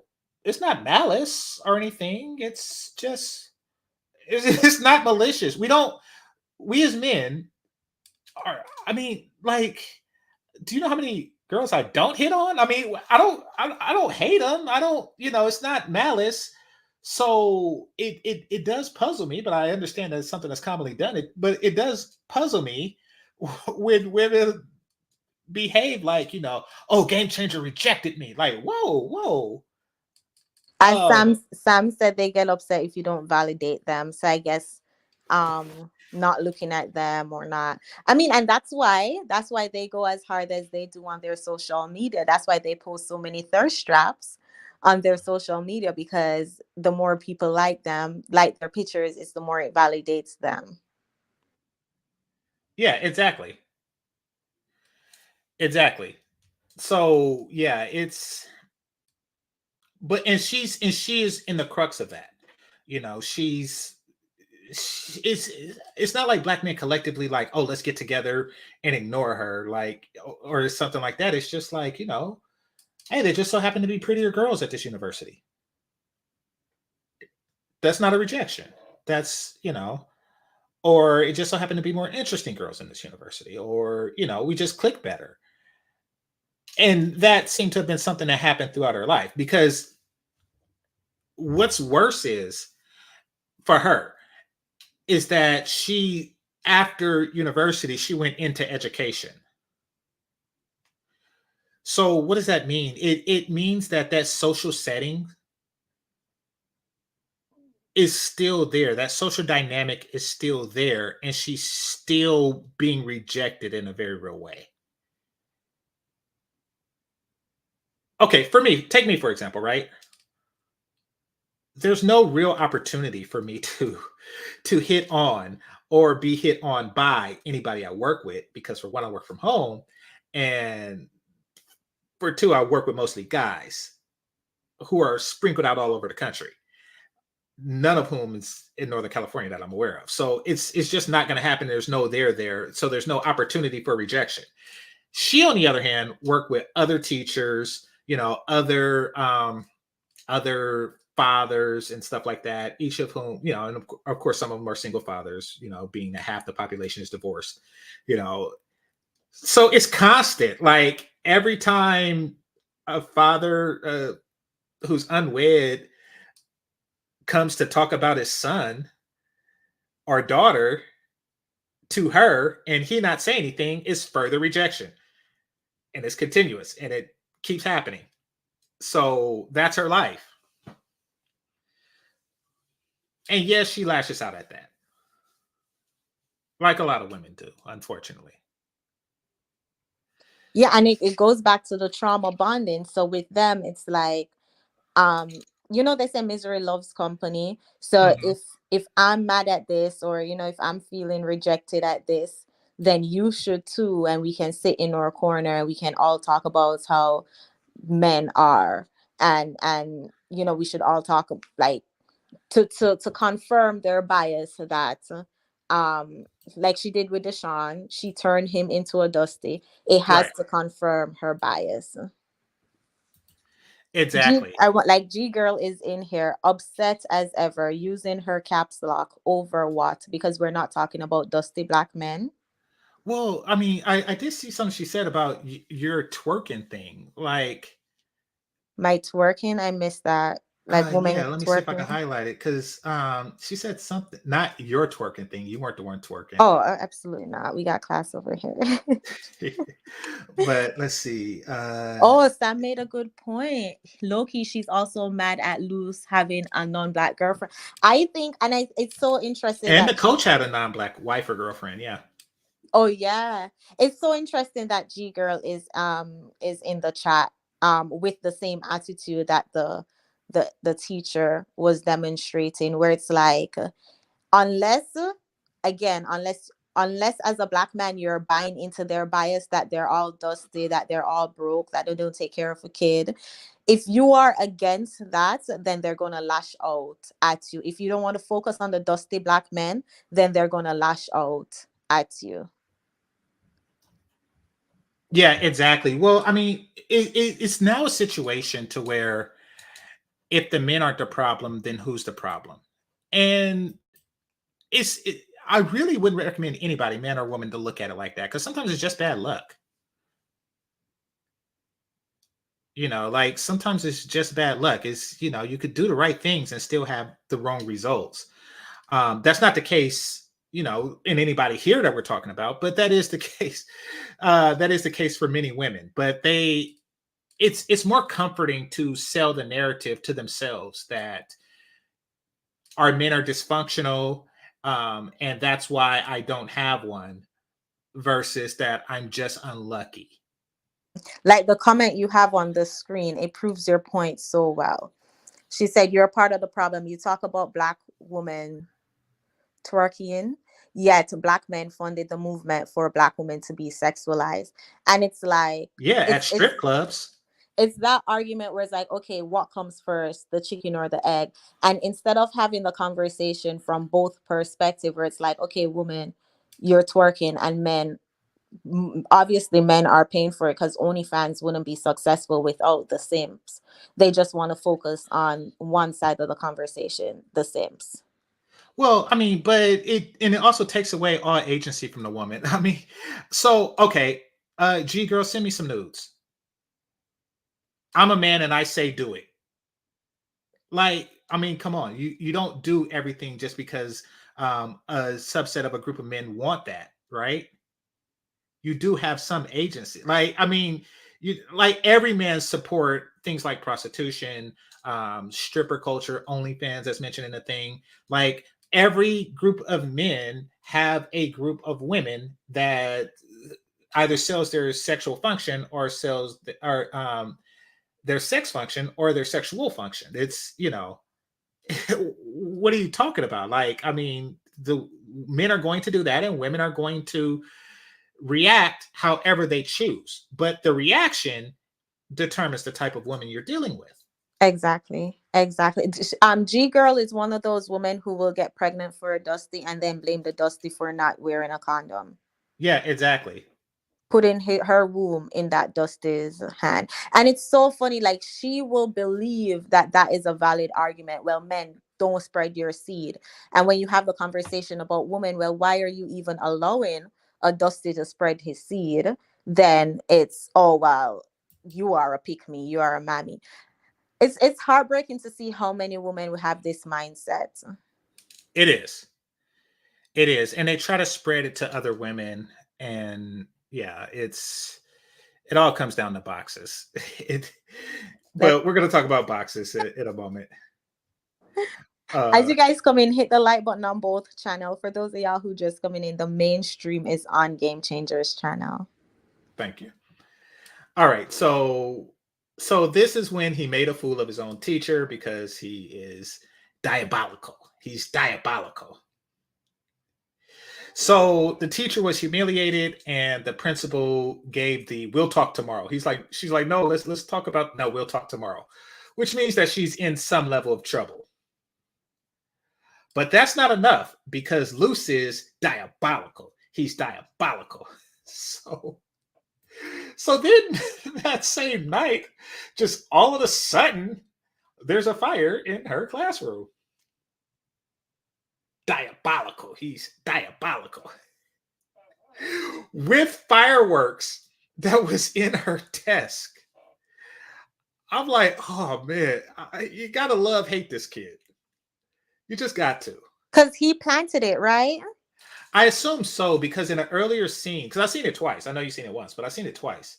And in an earlier scene, they showed him jogging, and as he jogged, Oh he yes. oh you did I you remember? forgot that scene. Yeah. Yes. So he stopped by the school and he looked in her office. So And it apparently, wasn't where his mom hid it. yeah, exactly. So, but he really don't need those fireworks. I mean, he could do, he could buy more. But yeah, that's what it seems like happened. And diabolical. So this happened, and the sweet irony is that she was fired for having an illegal substance in her possession, just like Deshaun. So, that happened.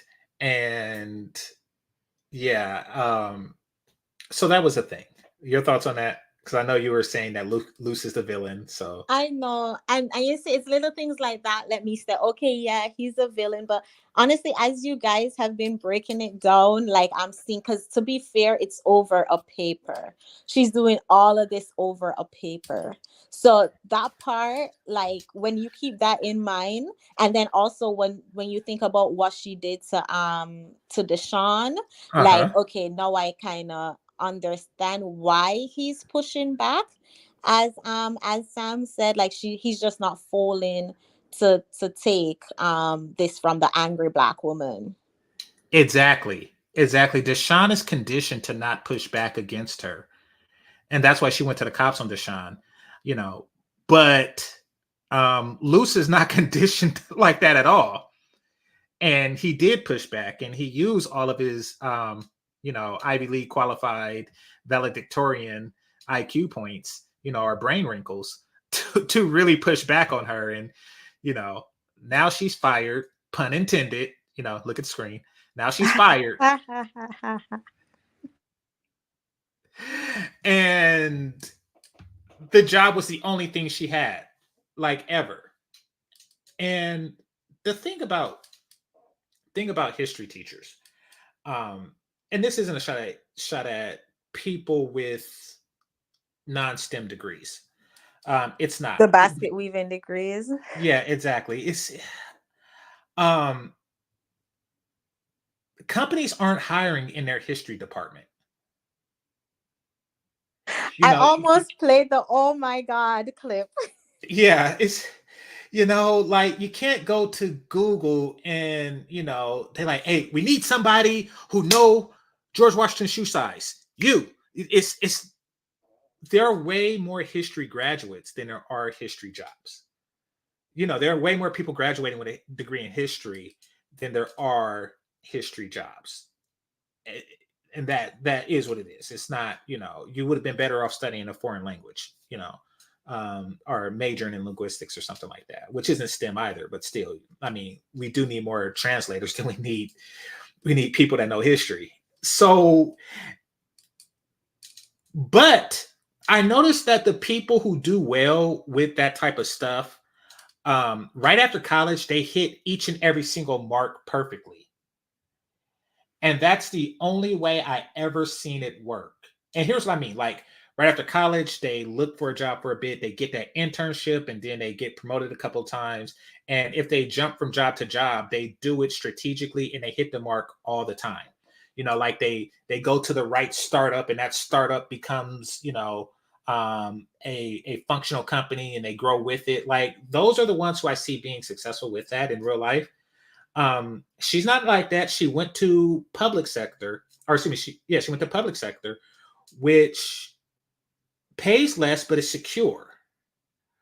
Once that security is taken away from you, you are a woman in your 40s competing with everybody in their 20s with a history degree. Because nobody cares. Like, if you've been building bridges for 20 years, then that works to your favor. If you've been historying for 20 years, that doesn't mean that doesn't help. She doesn't have any skills that she could leverage for another job. Exactly. So she's in a very, very bad situation getting fired from the school district. And she had said that she's been teaching there for 15 years. Oh, for 15 years? Okay. So yeah, so that's not a good position to be in at all. No references, and to be quite frank, I mean, this is, as somebody who's employed others myself, that's a red flag. Like, I mean, I know how private industry is. I know that, few people are going to have resumes that extend for over a decade at the same company. I do know that that's how it works. But if I see somebody who used to be a teacher and now is looking for work, that is a red flag. Like, why in the world did you get fired from a school district? That's supposed to be like the most secure job ever. You did something bad, real bad. So she's going to have a hard time. That's an aside, but it's an observation. Okay, you guys really are putting it into perspective, because Luce is only doing all of this because he is pushing back. Exactly. On her. Yeah. It's reactionary. It's not It's not actionary, you And know. then remember, it started with a paper in the earlier scenes when he expressed that he likes her class, even Mhm. though she's a bitch, he still liked her class. So he did have respect for her in the beginning. I think that he might have done something. I don't think that this fire scene would have happened, but I do think that just because of Deshaun, he would have done something. Okay. You know, I mean, okay, some of the other stuff I could see him doing, maybe not the like he probably took it a little bit further because it happened, because she was going after him now.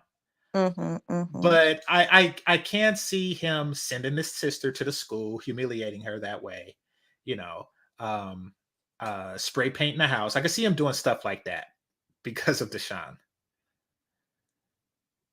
And I also think that he was never really fond of her, because he was explaining to his parents like this is how he's treating Kim. Look at how she's treating Kim. That's and it seems like he was coming from the standpoint of he cared. Like, listen, nobody want to go through that. Nobody want to, like, okay, she got a little tipsy and got a little freaky. Did some things that she wish she hadn't have done, but she understand that she did those things.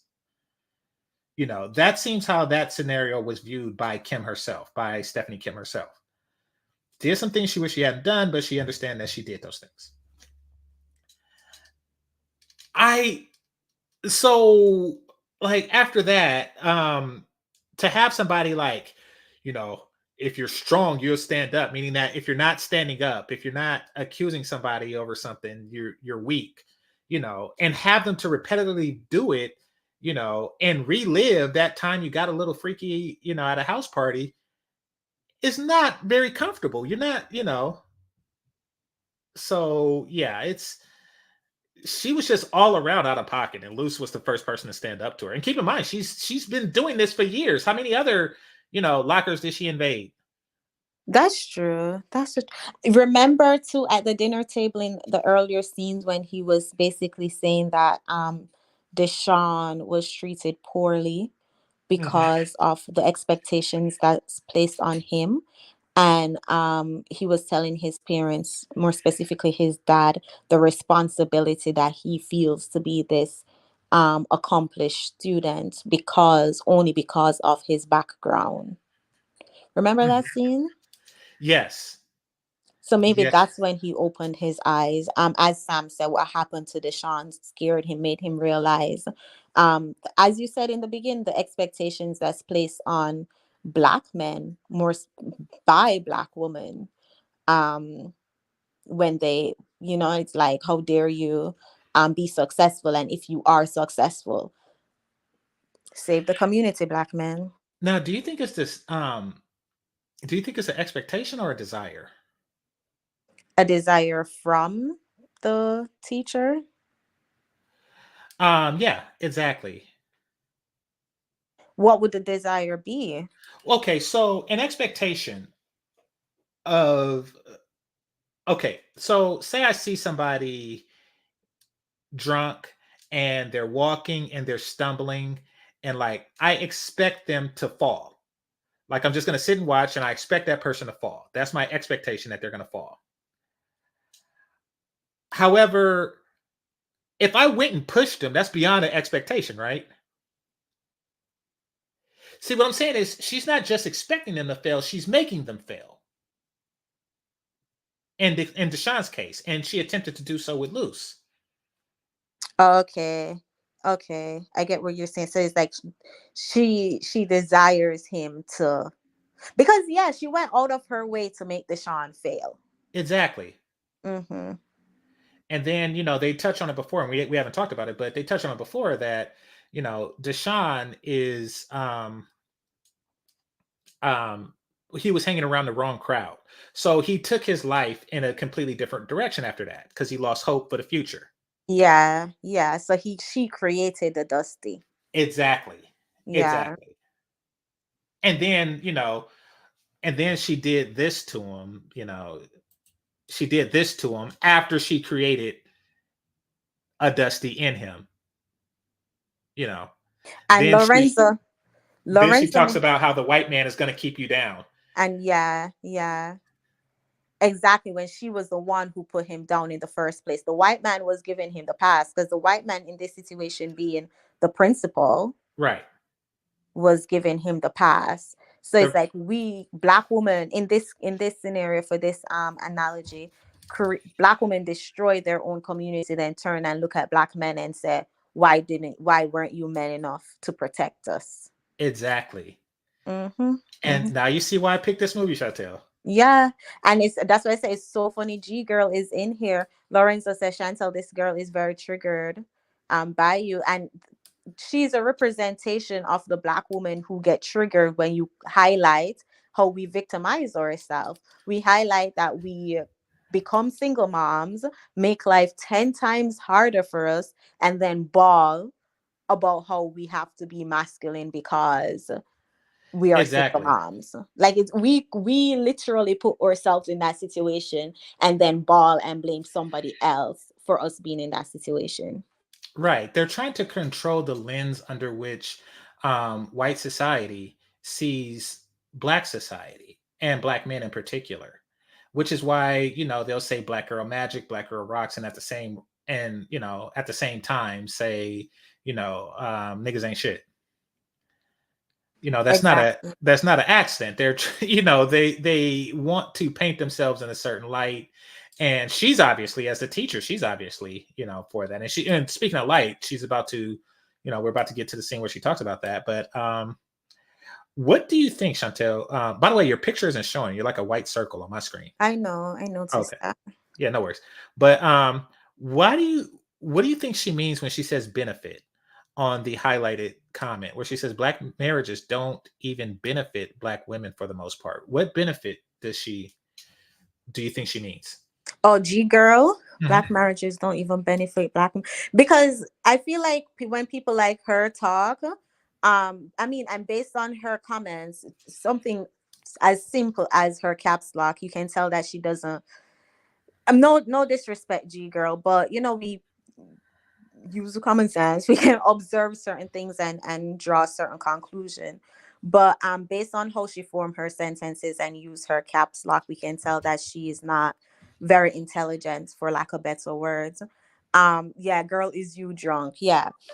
But when she say things like black marriages don't even benefit black women, I feel like she's coming from a standpoint of marriages should benefit the woman and not the man. Like they're looking for that fairy tale life of it's supposed to be perfect, the soft life that they claim, Right. that they're looking for. And so the man is supposed to pay all the bills and take out the trash, and he's supposed to be the Tupac that will take you to wine tasting kind of guy. Kind of guy. And it's like they lack the intelligence, as I said, no disrespect, but calling a spade a spade. They lack the intelligence to sit and have a conversation from multiple perspectives, because she's going off in the chat about how I am a you know master's degree. oh, she said that. I'm missing some of her No, I highlighted. Yeah, but she said I am a oh master's degree. I The oh she irony of is a that master. sentence She is spectacular. identifies as a master's degree. That the irony of that sentence is spectacular. I She mean, especially since we're identifies as a reviewing a master. movie starring a valedictorian. Like, that is spectacular. I am a master's degree. But no, and I mean I'm making light of the situation because, as I said, obviously she lacks certain intelligence, so I don't even want to give her too much attention. But Fair she enough. is a perfect example of the teacher. Like the universe, God, Jah, Allah, whoever you believe in, told G girl, come in the chat today so we can use you as, like show and tell. Uh-huh. I tell you and now I show you. So G girl is the show in this situation. But no, it's concerning, it's saddening for the most part, and a lot of men have expressed this to me. Like, this, granted, this is something I didn't even pay attention to, because I'm going by my life, I'm living my life, I'm not thinking of things from Black men's more specifically perspective until you open your ears and you start listening to what they're saying instead of coming from a place of hurt and just to debate like G Girl obviously is trying to do. Mhm.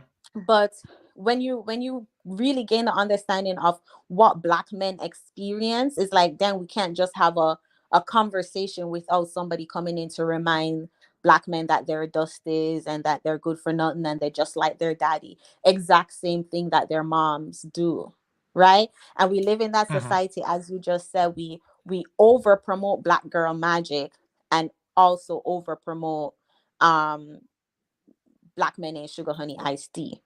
It's like it's the two extremes where it's just like, why can't we, if we're going to talk about Black girl magic, why can't we also talk about the women who are careless with their womb? And if we're going to talk about Black men are dusties, why can't we also talk about the men who are actually doing something with their life? Mhm. Why does it have to be one or the other? My response to that has always been, I'm not them niggas. Um, First of all, that don't really happen to me. Like in a interpersonal settings. Well, it happened a couple of times. I'm not gonna lie about that, but they weren't even American. But it doesn't happen to me like in one-on-one interactions with Black women. Um, but even when it does, I would say and think that I'm not that ninja. Like, Wait, what specifically doesn't happen to you? the bringing up the, oh, they're in jail, or blah blah blah blah blah blah, that doesn't really come up that too often in my interactions with Black women. Now that I think about it, I'm thinking of instances and I'm like, it comes up more often than it should. But the proper response to that, and which is really the most intelligent response to that, is that's not me. No matter what the stats are, that's not me. You're here with me, you're talking to me. That's all that should matter, because that's the same rationale that a white man would use and should use with a Black woman who's interracially dating that man, and she accepts it. Like, you could bring up all the acts of racism and et cetera, et cetera, et cetera, and he could simply say, yeah, but I'm not that guy. And that is a very valid reason to continue dating him. Like,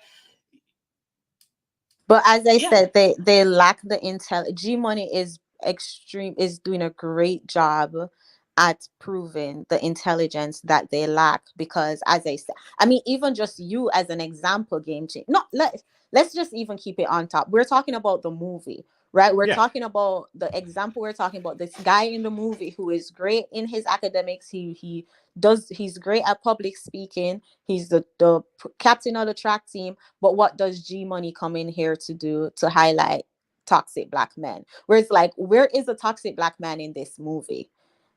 Like, exactly. it's like they're addicted to it. I want to highlight G Money said you won't and can't debate that Chantal because you too busy. Oh my gosh, what master's degree did you have, sis? Don't have But her mention. No, she I mean, is a don't have her master. mention the university, because That's it just an embarrass the embarrassment. institution. Yeah. I do want to invite you on Sunday. Every Sunday, I drop the link for an opportunity for anybody who wants to talk or debate or go back. And every single Sunday for over a year now, I have been dropping the link. So if you want to come up and if you know how to form sentences together and have an intellectual conversation, feel free to come up every Sunday, 6 p.m. Central Time. It's funny because um when I was thinking about the university that she got her master's in, I'm like, don't embarrass them. I had a teacher who who really just gave me a "don't embarrass me" speech, and I'll tell you right quick. I had a professor that did this. So, you know how you're supposed to take like a year or 2 semesters of foreign language, right? Mm-hmm, mm-hmm. As far as your general education, I didn't want to do that, so I lied to the instructor. And now, of course, they're not going to make a Spanish person take 2 semesters of Spanish, so you can't jump ahead if you have reasons. You know how to speak Spanish.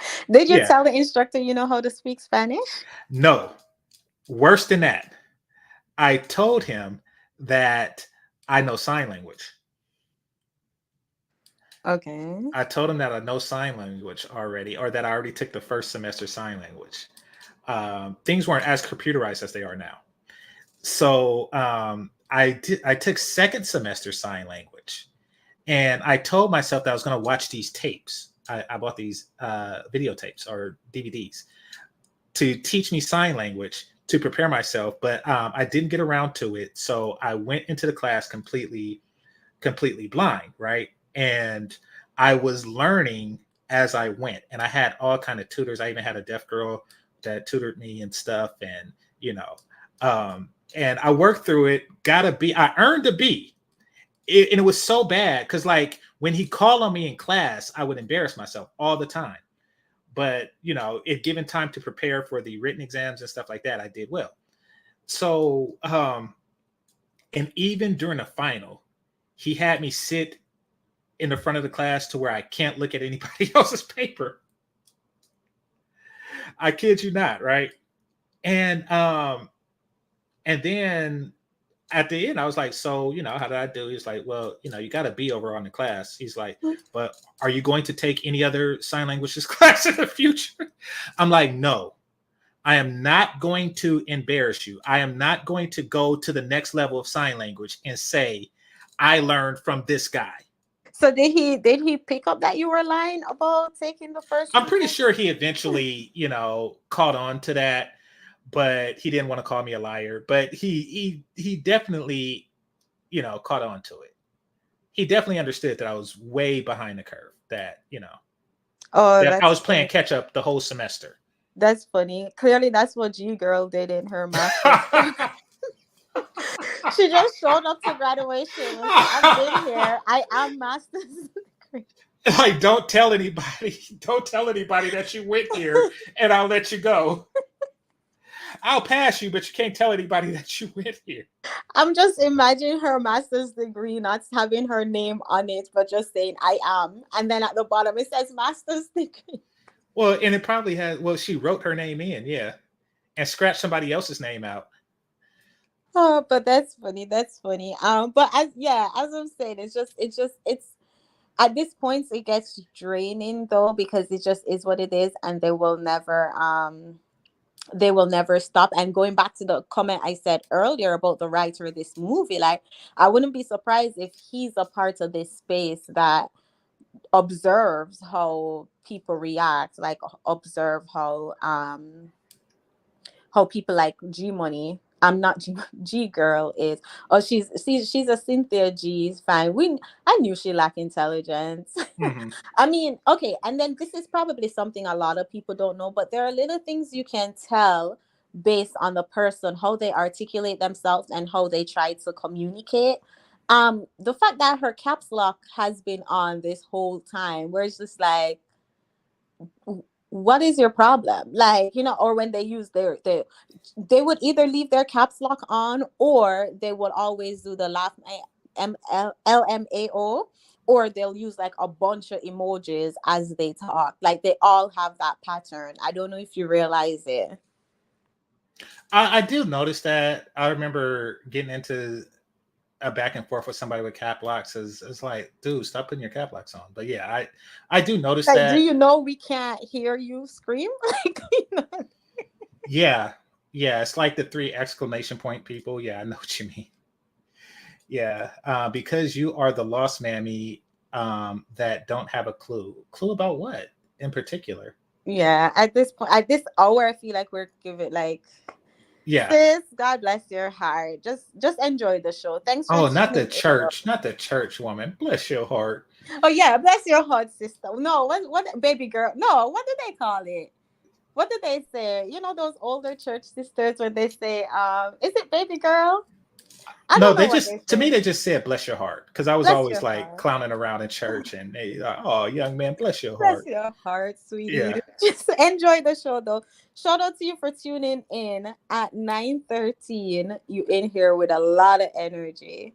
yeah. I wish I had that energy at 9:13. maybe even 10, 13. Yeah. Shoot, yeah, maybe but depending on what side. Shoot, even if she said 7:13, that's still a lot of energy that I don't have at this time to Yeah. be concerning about what other people use their channel for. But shout out to you though. Thanks for tuning in. Don't forget to hit the like button. At least she's engaging. At least she was I a little agree. entertainment. I agree. I agree. Okay, so meat and potatoes of the movie right here. This is the scene that had me just wowed. So, he, to rub it in the passive aggressive way he does, he goes to her house and he brings flowers. And then he said, me and Deshaun heard about the fire and we decided to I give didn't you even something. get that part. I missed that part. I was so caught up on him bringing her flowers. Yeah. Yeah. He said, me and Deshaun. God. See, and that's what I'm talking about. Wickedly smart, diabolically clever. Like this kid is extremely dangerous in real life. Like this is the type of kid that you're better on his good side than his bad side. Like, yeah, he's an extremely dangerous person. And he does it with a smile. He's like, don't try us. Yeah, Like, exactly. he didn't have to stoop to her level with some sense. He didn't have to get out of pocket. He didn't have to scream, shout, and use cap lock. But he's just like very calm with it. As he said, passive aggressive. And then that flowers. He never lets his emotions override his logic. That's very important. Yeah. In a situation like this, Deshaun was using letting his emotions, especially when he was with the coach.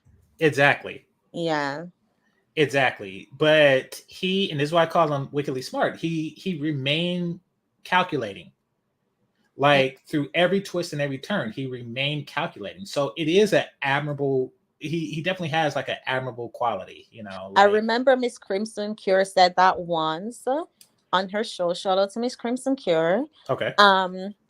She was like, when people like the teacher or like G Girl will come in and they'll try to say these things to stir up an emotion in you, because you can't have both at the same time. You can't be logical and emotional at the same time.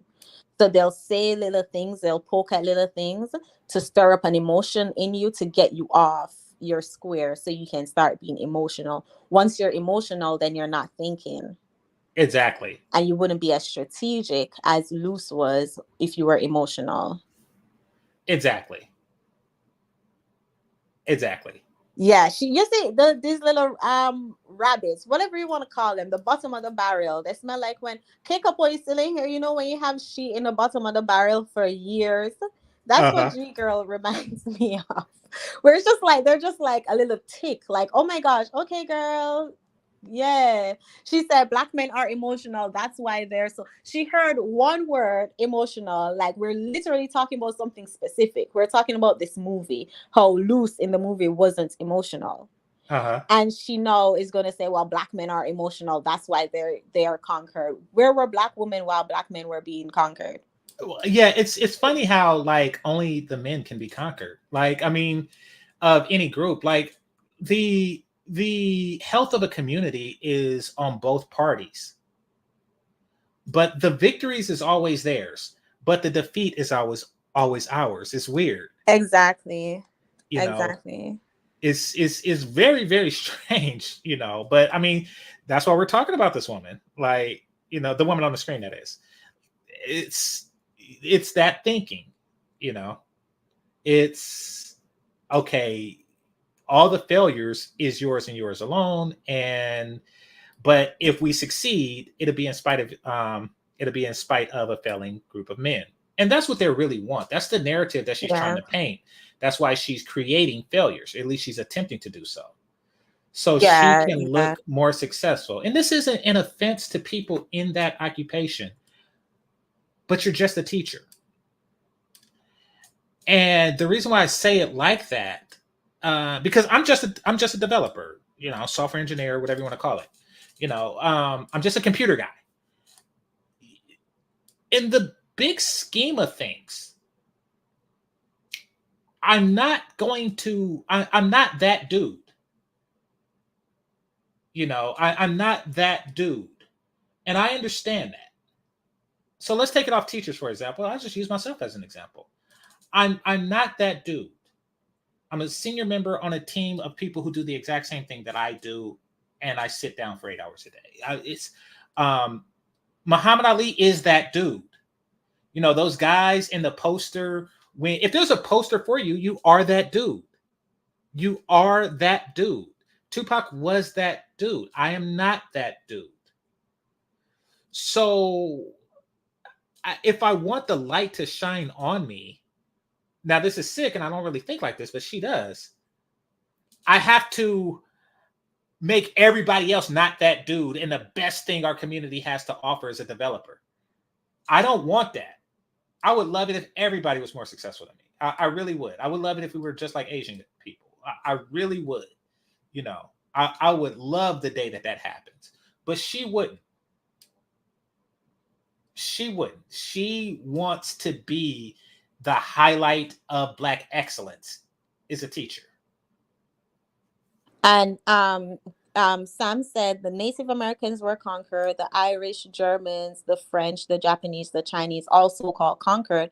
And that reminds me of just the pressure and the, as you said, the when I said the what's expected, and you said, is it expected or is it, what's the term you had used?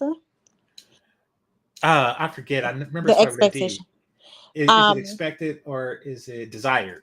Desired, yes, because as to Sam's point, right, Native Americans were conquered, Irish, Germans, etc., etc.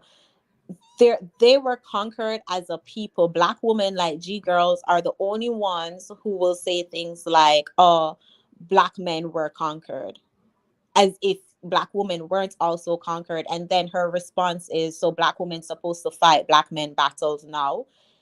It's like, it's wild to even see how extreme they will go in that mindset. It's almost as if they're trying to blame Black men for slavery, or blaming Black men for our race to being conquered. What they're trying to do, and this is the crux of what Cynthia G is trying to do, is to humble. All of that, beta male, conquered, all of that is meant to humble you. The plurality of Black men. It's meant to humble Black men.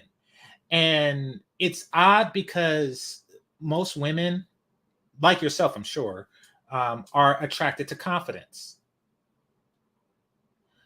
Black women are attracted to humility. And this is why so many wind up in the situations that they complain about, with derelict men and et cetera, et cetera, et cetera. This is what humility gets you. A person who has a low sense of self-value and even an underestimated sense of self-value is not going to he's not going to behave in the way that you need him to behave as a leader or a life partner. He's not. And this isn't me, trying to down humble guys. Some people are just naturally humble, and they definitely have a place in the world, but it's not. What's the best way to say this? In large numbers, these guys are going to do the things that you complain about. Like, if you're a humble guy, why wouldn't you leave? Because you don't value your contribution to a family. So why would you stay in a family? You don't have that sense of everything will crumble without me, because there's a certain level of arrogance that come with that. So that's what they're doing. They're attempting to humble Black men. And that's really what this movie is about. That's what she's doing here. It's all about humbling Black men. That's what they do with the past. I mean, do you know how many times, and people don't talk about this, do you know how many times the Anglo-Saxons were conquered? Technically, they probably aren't even really Anglo-Saxon anymore. I'm not talking about in recent history. Of course, they definitely made their mark on the world now, but I'm talking about in their infancy. Like, do you know how many times they were conquered? But you will never hear their woman say stuff like, "Oh, the men allow us to be conquered."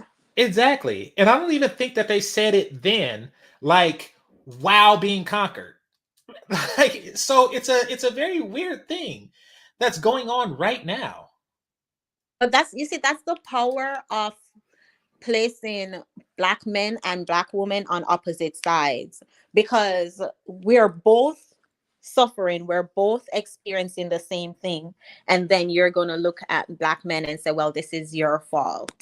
It's wild for lack of better words, how many Mhm. women, like, I'm assuming, I don't follow her content or anything like that, but this dunce girl in the chat mentioned her.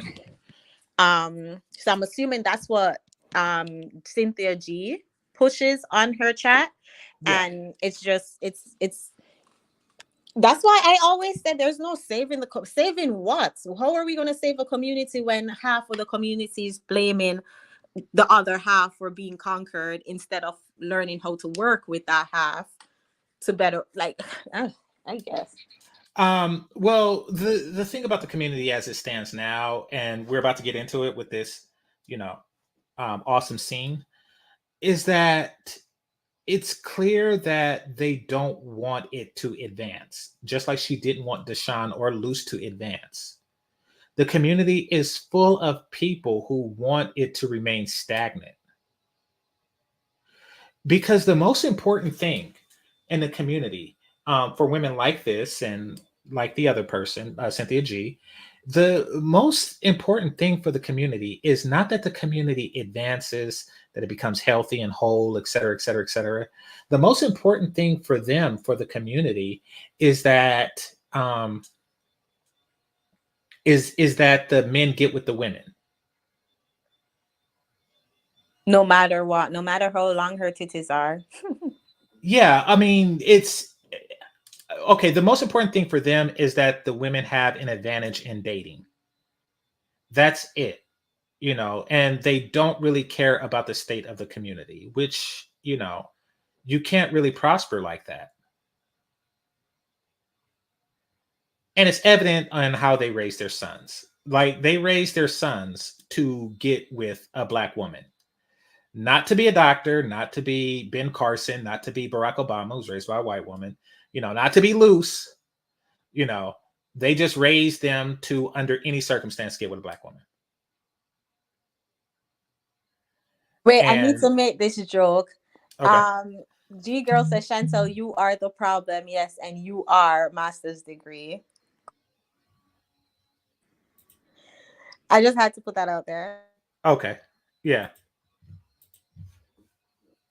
Yeah, exactly. So it's, they just want to humble the guy. So, not only will he be with a black woman, he will be with her under circumstances that favor her. Like, he's a higher value guy and he gets with a single mother who is past childbearing age herself, and take Hence, care of her and her kids. And she's overweight. She looks like the woman on save the your screen. community. Hence, Yeah. yeah. Oh my gosh, that's another side note. I was watching this movie and I was like, dang, didn't she gain a lot of weight? Actually, This she lost it, actress, didn't she? she lost weight, so she was bigger than this. I think so. I think when I seen her, the first time I seen her was on the first Big Mama's House with Martin Lawrence. I don't remember she was on it.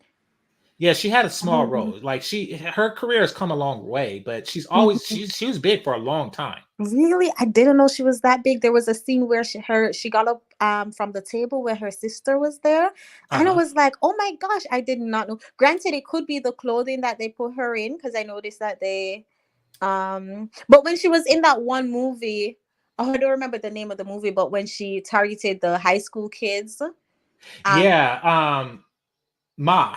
That yeah, was a great movie. And her character here is very similar. very similar, very similar. She And is a great actress. Yes, Sam. Yeah, but she was big there too. Yeah, she might have. I don't know. She might fluctuate, but she's always been big. She's always been above health or below healthy and desirability. She's always been that, and she's aware of that. And she probably even wants to lose weight, but her career will take a hit. She's probably at that point to where she's typecast into this. Yeah, yeah. You know, Okay. like what's her name? Jennifer Hudson was. Mm-hmm, You mm-hmm. know, or Monique was. Like there are some actresses that's like, okay, Their weight is their image. yeah, Mm. exactly. So like she might not have got this role um if she were slim, because the role is really meant for somebody who is justifiably lonely. So if she was slimmer and attractive, then it would make less sense. It would be like, wait a minute, you know. Then it would seem like the problem is with society and not her. But so yeah, she's probably doing that for the sake of her career. Okay, so this scene right here holds the thesis of the movie. He comes in with the flowers, he walks in the door, and he's like, you know, why did you do that to Deshaun? And you know, her response was, I did this to him to make way for you. I don't speak crazy. So help me with that one. Was it because, and I missed that part, but the thought that came to my head was, remember he was made captain of the track team after Deshaun was cut. Okay, that's a stretch, but I don't think so because Luce doesn't care about that. Or she did it to Deshaun to highlight just how good of a student Luce is. Oh God. And your theory is similar to mine's in that regard, which is why you say, you know, and others say, let it burn, you know, et cetera, et cetera, et cetera, because you can't survive with a community like that. You're not going to get anywhere in a community like that. You can't even have a study group in a community like that. If you and me are in the same, let's say, history class, and I'm thinking like, if Chantel gets an A, then that'll raise the curve. So, you know, I gotta make sure that she fails. You're not gonna get anywhere like that as a group.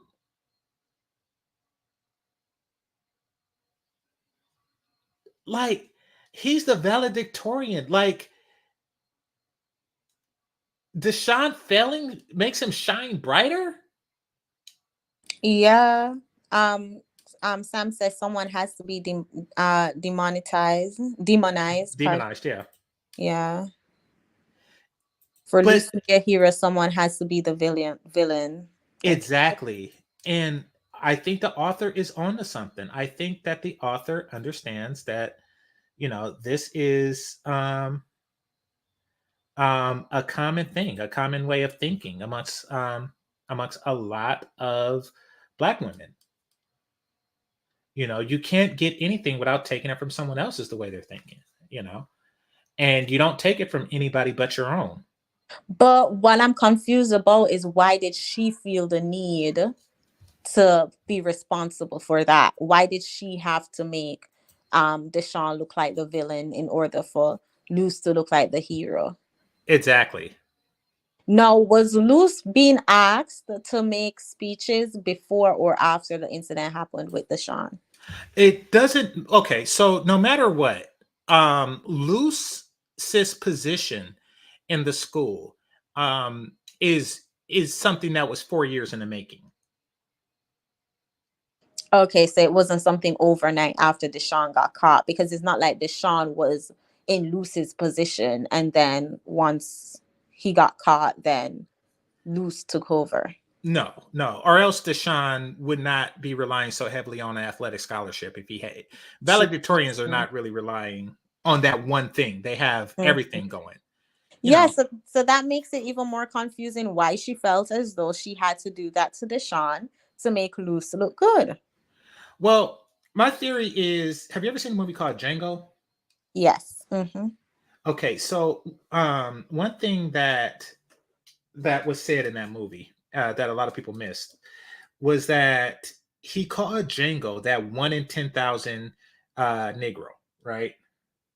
Essentially saying that he's the exceptional Negro, that, you know, that there won't be any other like him,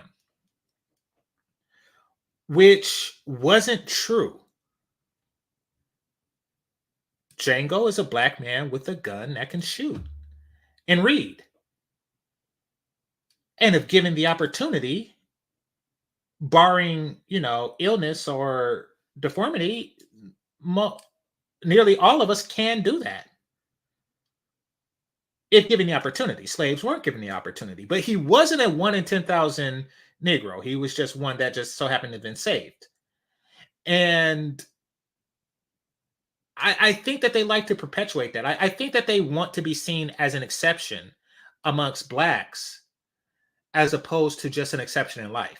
And Luce don't really view the world like that, nor should he, because that's not how it works. And he refuses to. He was adamant about that. Yeah, he refuses to, but he also is, I mean, you got to think from his point of view and from my point of view, and really from like most black men's point of view, is that this is not slavery or post-slavery or anything like this. We're not just competing with black men. No matter what, that's not the case. We're not just competing with black men. We're competing with all the men. He had to be, you know, in order for Luce to be valedictorian, he had to beat every man, woman in that school, all of whom would prefer to be the valedictorian of the school. So, you know, it's not a race-based competition. It's just a competition. Like, point blank, period. There's no way around that. It's just a competition.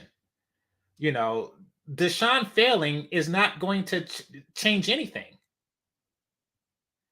So a lot of black men have taken a position that, listen, it means nothing to be an exceptional black man. It means everything to be an exceptional man. And that ties into the conversation we were having just last week. Yeah. Going to white schools versus black schools, and you know what is so funny, because I was having this conversation just yesterday with someone, and we were talking about immigrants coming over in America and being successful. I know Sam had referenced it earlier. I want to say he had said Nigerians, when Nigerians come in, and yeah, my response, they have more wealth than the Oriental and the Asian community in general here. Yeah. My response to that, though, was from a standpoint of, a lot of times when Nigerians come to America, they come for a better opportunity. So they don't see black or white, they see opportunity. Exactly. So they don't write themselves out by saying, oh, well, I'm a black man, so I'm going to have to work twice as hard. They just work twice as hard. Like, you know, because in Jamaica, Jamaicans who live in America would always say, people in Jamaica think that America is made out of milk and honey, and like money grows on trees here, and you know, it's just like this perfect kind of opportunity, nothing goes wrong, until of course you move to America and realize that it's a little different. But we come here with that mindset of opportunity. It doesn't matter the color of our skin, it doesn't matter who, you know, we're competing against, we just see the opportunity. While unfortunately most black Americans who live in the country, in America, they have been brainwashed since birth to see black or white. Exactly. And that's what she's trying to brainwash Luce into thinking. Like, and that mentality exists amongst men, the exceptional black man. Take Deontay Wilder, right? You know, the number one contender for the heavyweight champion of the world. And at this time, the heavyweight champion of the world just so happens to be white. Do you think he's saying, I'm the heavyweight champion of black men? it really doesn't, like, the people who really do it, they really do it. The Ben Carsons really do it. Mm-hmm. He's not going for the award of the, greatest pediatric neurosurgeon or black pediatric neurosurgeon, and he went for the best there is. So this whole, judging you against dysfunction, it's really for the weak. And Yeah, that's why because I bring her up. That's why I bring up her, she's a teacher.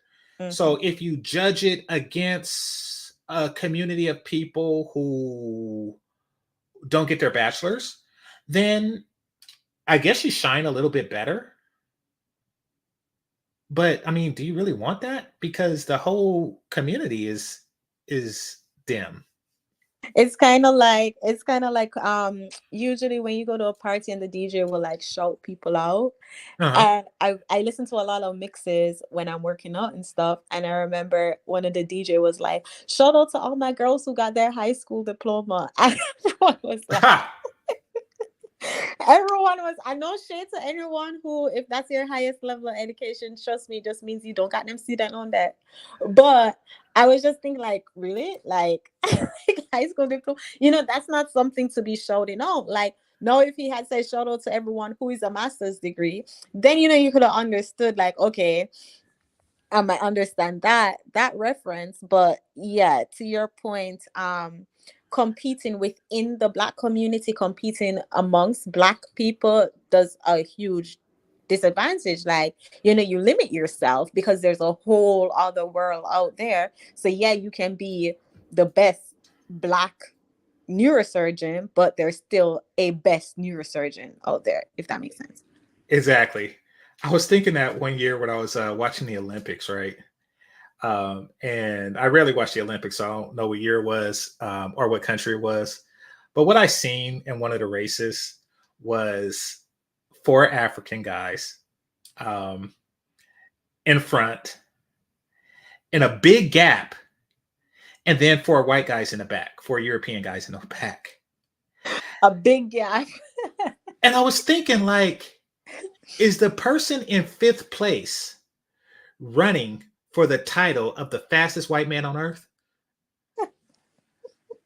Like, is he running for the title of the fastest white man on earth? And when he get there, he gets an ivory medal. Like, what? Like, it's like, okay, I get it. You're gonna still run, but you have to know that you're not going to beat that guy from, I don't know, from the Congo or from Jamaica. You're not going to, you're not going to beat the African or Jamaican person that's in fourth place. You're not going to reach that, but you are ahead of all the other white guys. So Well, speaking as a former track athlete, if you know the story, you know the story. I remember this one track meet where it was just like, I didn't come last. I came second to last, but I didn't come last. And then my teammates were like, "Oh my gosh, that's the fastest I've ever seen you run!" That because that was the first time I did not come last on a track meet. So it's like they still made a big deal over me not coming last. So like I did my best. uh-huh. My best time was second to last. So is that something to boast about? Absolutely not. Well, that's what she's doing. What she's doing is the equivalent to tripping the other runners and then say she didn't come in last.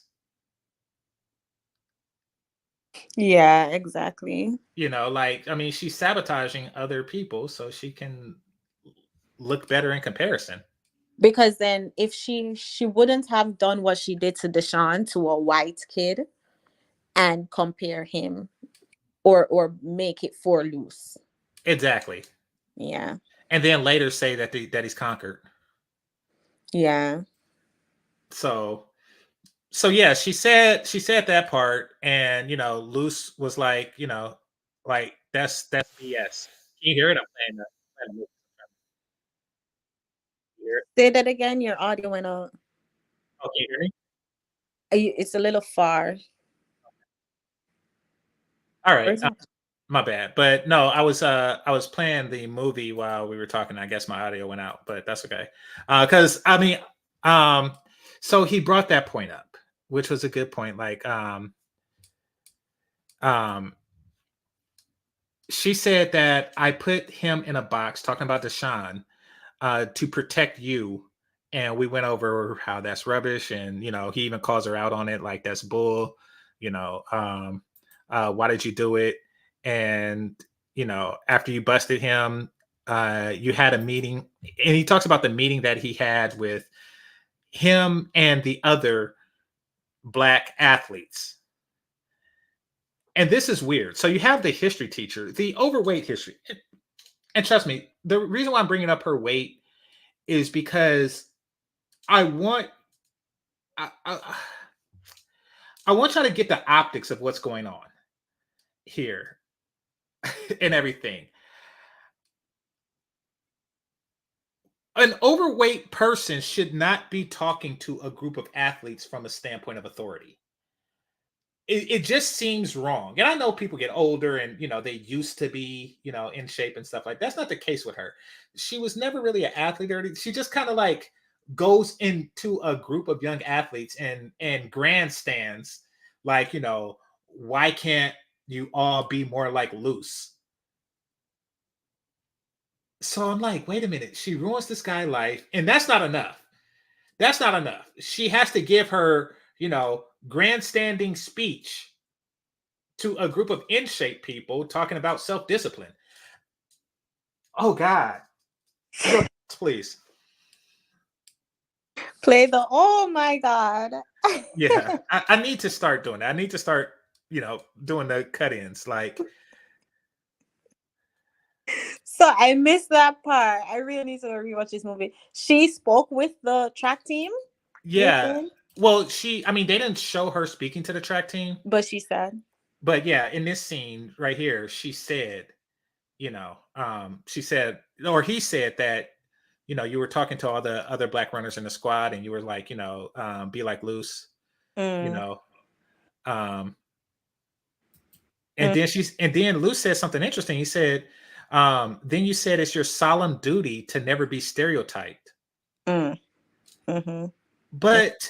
the only person stereotyping him was her. Yeah, I remember that part. As Sam says, she doesn't understand the limits of her authority, because something that we need to point out. So she's not a vice principal. She's literally just the teacher. She thinks that she has more power than she actually does. Going back to the question I asked earlier, why does she feel as though it's her responsibility to protect Luce? Yeah, because she really like, you know, I have to make way for it's like you are his history teacher. Of all the insignificant sub, and trust me, this is somebody who loves history. But it's a recreation, not an occupation. It's, you know, it's and this is what I was saying earlier. I don't remember any of their names. I really don't. And then also too, she's overstepping with the parents, because she's doing what the parents should be doing in terms of protecting him and making sure that, you know, he gets the best opportunity and stuff. So maybe she's thinking, oh well, because they're white, they can't do it like a black woman would. And then maybe the writer was even intentional when he made her single, because no one can protect you like your single black mama can. I think that a lot of this is actually happened to the writer. It's not a coincidence that the writer is African born, you know, that he spent some of his upbringing in West Africa, and then, you know, he found himself in America. I'm pretty sure that he's come across this particular character in his own personal life. Was his parents were? I'm assuming both of his parents are. I don't know his whole story. I just read his IMDb. Okay, because yeah, it seems like, and I mean, being working in the what Education. industry that I work in, Oh, um, what's that?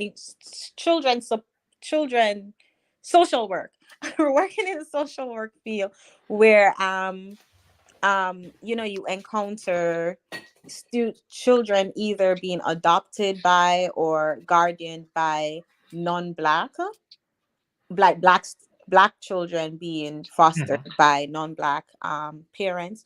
They do get that a lot, where it's like, you're non-black, you can't raise a black kid, and then black people feel as though it's their place to overstep and teach you how to raise a black kid. Well, So yeah, I mean, but they could respond with, "Well, we can raise a president." Yeah, huh. They c- they can't respond with that. Just saying, yeah.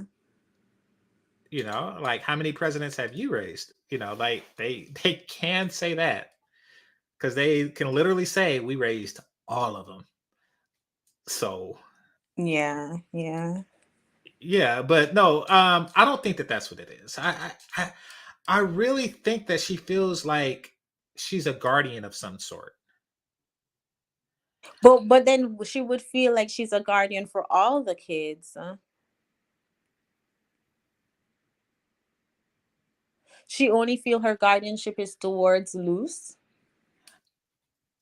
Well, okay, I think in some twisted way, she feels that what she did to Deshaun is a good thing.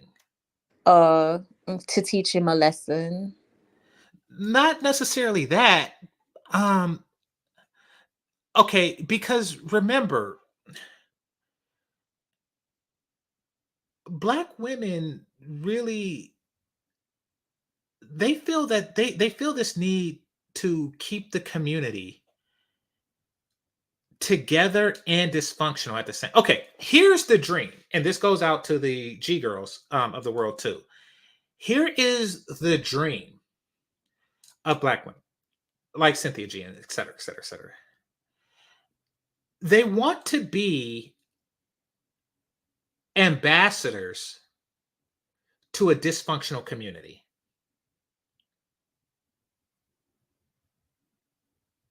You see what I mean? Yeah, that would make sense.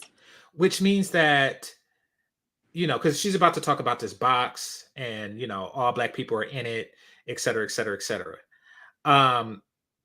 They wanted a situation where, yes, black people are in this box, but some of us can move freely in and out of the box and speak for those in the box.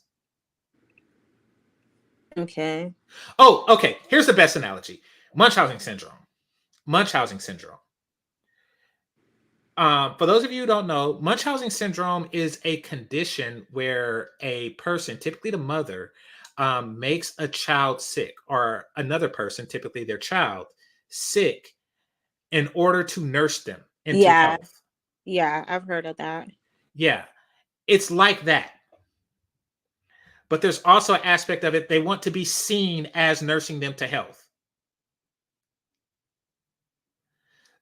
It's a little bit of that going on. It's a little bit of, okay, black men are broken and they need black women to champion. So basically, she's secretly breaking black men like Deshaun while being seen as building up. Like, yes, I built up Luce. Look at what I did for Luce. Like, you see what I mean? Yeah, that makes sense, because then you often hear black women say that they were the backbone, and certain men accomplishment was on the backs of black women. You hear them say that a lot. Exactly. And, they unfortunately, a lot of people, they were like the spokespeople of the community because they were the ones that were there. When they talked about like welfare, like in the children and stuff, like you had to put the microphone to the mother of the child because the father wasn't there for whatever reason, you know, typically because she chose to procreate with a Pookie to get on welfare, but she tells the story, right? I mean, she tells the story. So, they enjoy that position, but it doesn't really work when the men are functional. That's true. I Like you don't have that position. But and it's also the reason why she uses box as an analogy. Box, she's leveraging box. The reason why she used box as an analogy is because she's trapped, and she wants Deshaun to be trapped in it with her. So Deshaun was born in the box, and Mhm. she made sure that he didn't get out. And Luce was essentially born outside of the box, or he got out of the box when he was adopted, and she Mhm. tried to bring him in it. Mhm. Mhm. At the end of the day, then you would say her main goal was to have it The be box. us against them, including Exactly. his parents. Exactly. Exactly. Because she wanted to give him a nigga wake up call. If his parents would have reacted like she hoped, then they would have accused him of being all sorts of things, and she would be the one to say, "Yeah, I told you, white people put you in this box."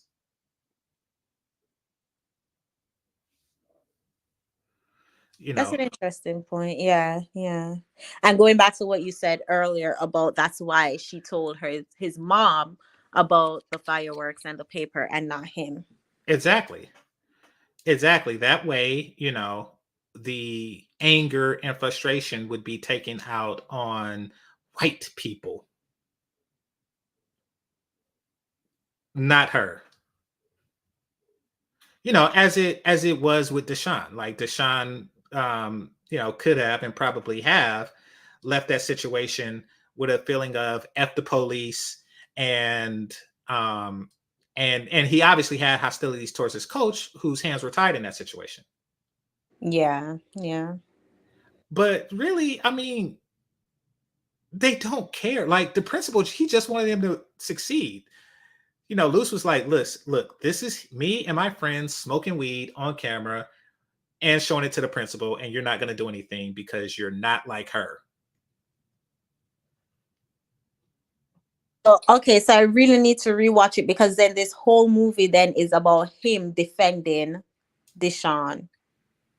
Well, in that last talk, yeah, I mean, he was more concerned about Deshaun than he was about what she did to him, because what she did to him didn't. It was an attempt. Like what she attempted to take him down. She actually took Deshaun down. But then why would she attempt to take him down and then say, but I do what I did to Deshaun to protect you? Because she's full of crap. Okay. She's full of crap. I'm going to explain it after this, but she did what she did to maintain the status quo. Women like G Girl, Cynthia G, her, they're comfortable with this status quo. This status quo makes them look like the backbone, yeah, it's yeah, she just wants to maintain the status quo. And a little bit of like Sam was saying in the chat room, a little bit of he's with an Asian girl.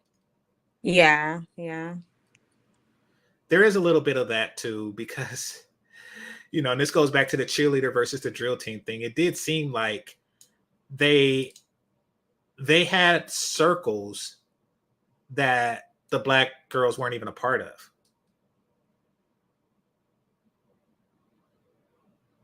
Like throughout this movie, Luce did not interact with a black girl. I was just thinking that. I was literally just thinking that throughout the whole movie. I can't think, not even a slightest interaction Yeah. with a black girl. Yeah. And when he gets together with his friends and, go to that little convenient hut that's in the middle of the forest, there's no black girls there. They're not invited to kick it with the Brads and Chads and Luces and Deshaun's. They're just not in that particular thing. In fact, the activities that black girls, and this is why I brought this up earlier, about the drill team versus the cheerleaders, Black girls are a part of activities that only include other Black girls. It's almost like they're training to be single. Yeah. So Sam said Keisha is excluded. No, Keisha is not excluded.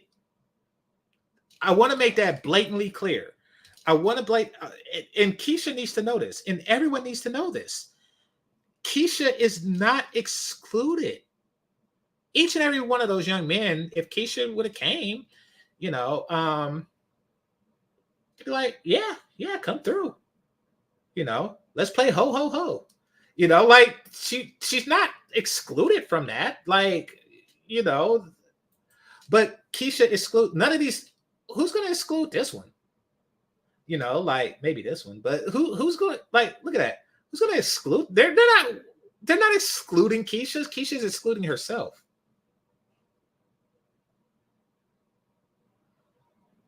You know, like that's the thing. Like they feel excluded, but they aren't necessarily excluded. Just like she feels like she's in a box that America put her in. America doesn't put people in a box anymore. If so, no minority group would prosper.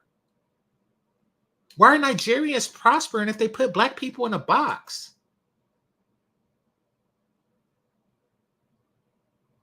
You know, I mean, like really stop and think about it. There is no box. And I'm gonna do a quick video. I know your bedtime is coming soon, but bear with me. You know, I'm gonna do a quick video on that. But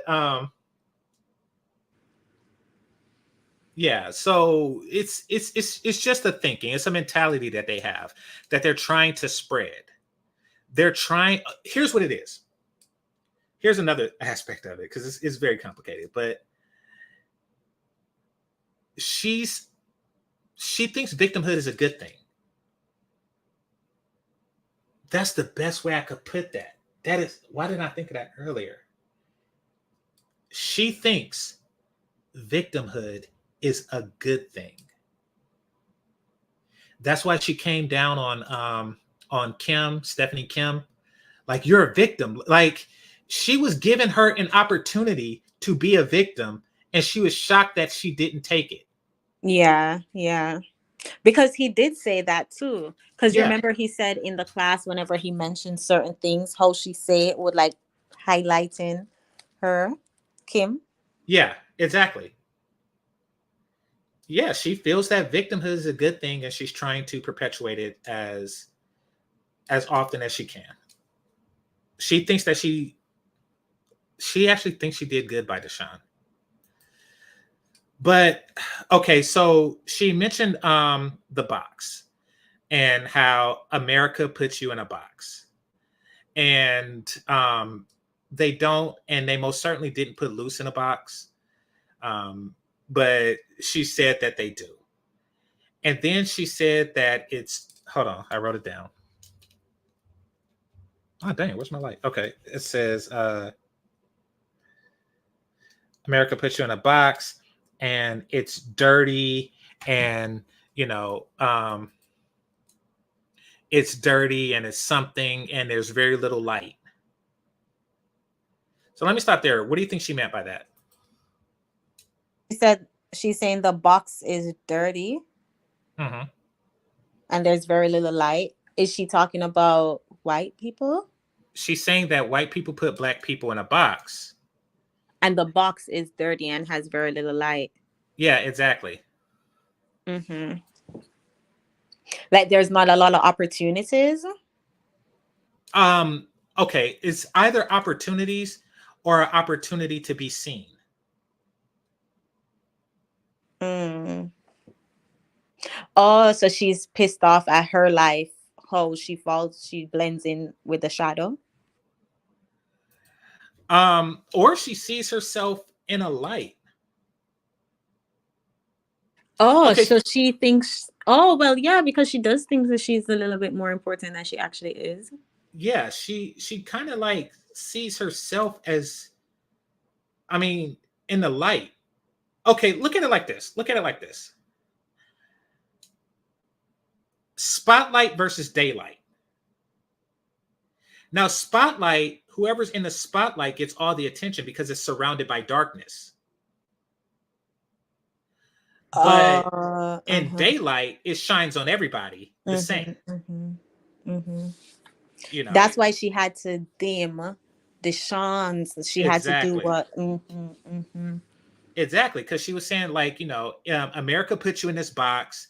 It's dirty, it's dingy, and there's very little light. And she don't want Deshaun to have it. She want Luce to have it. Or, you know, we need to be fighting for this light. And Luce is like, you know, I wasn't in a box. She said, it's tight, it's dirty, you can't move. Like, nobody is in a box. But she is. And, you know, at least in her mind, she's in a box. Yeah. And she wants Luce in that box too. You know, she wants as many people because she says, and we're all in it together.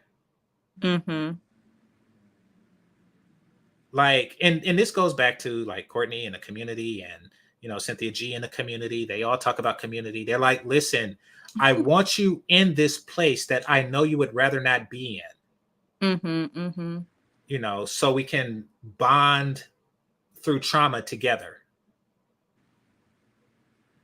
You know, it's sad, which means that they're advocates of misery, which explains her actions against Deshaun. Like, you know, you're supposed to be miserable. Yeah. And through that misery, you will unite with those like me. And the movie really, really shows how much smarter he is than her. Because he's able to understand her perspective, but she has no idea about his perspective. And that's how it usually is. It's usually because even going back to the beginning when she was debating the white girl about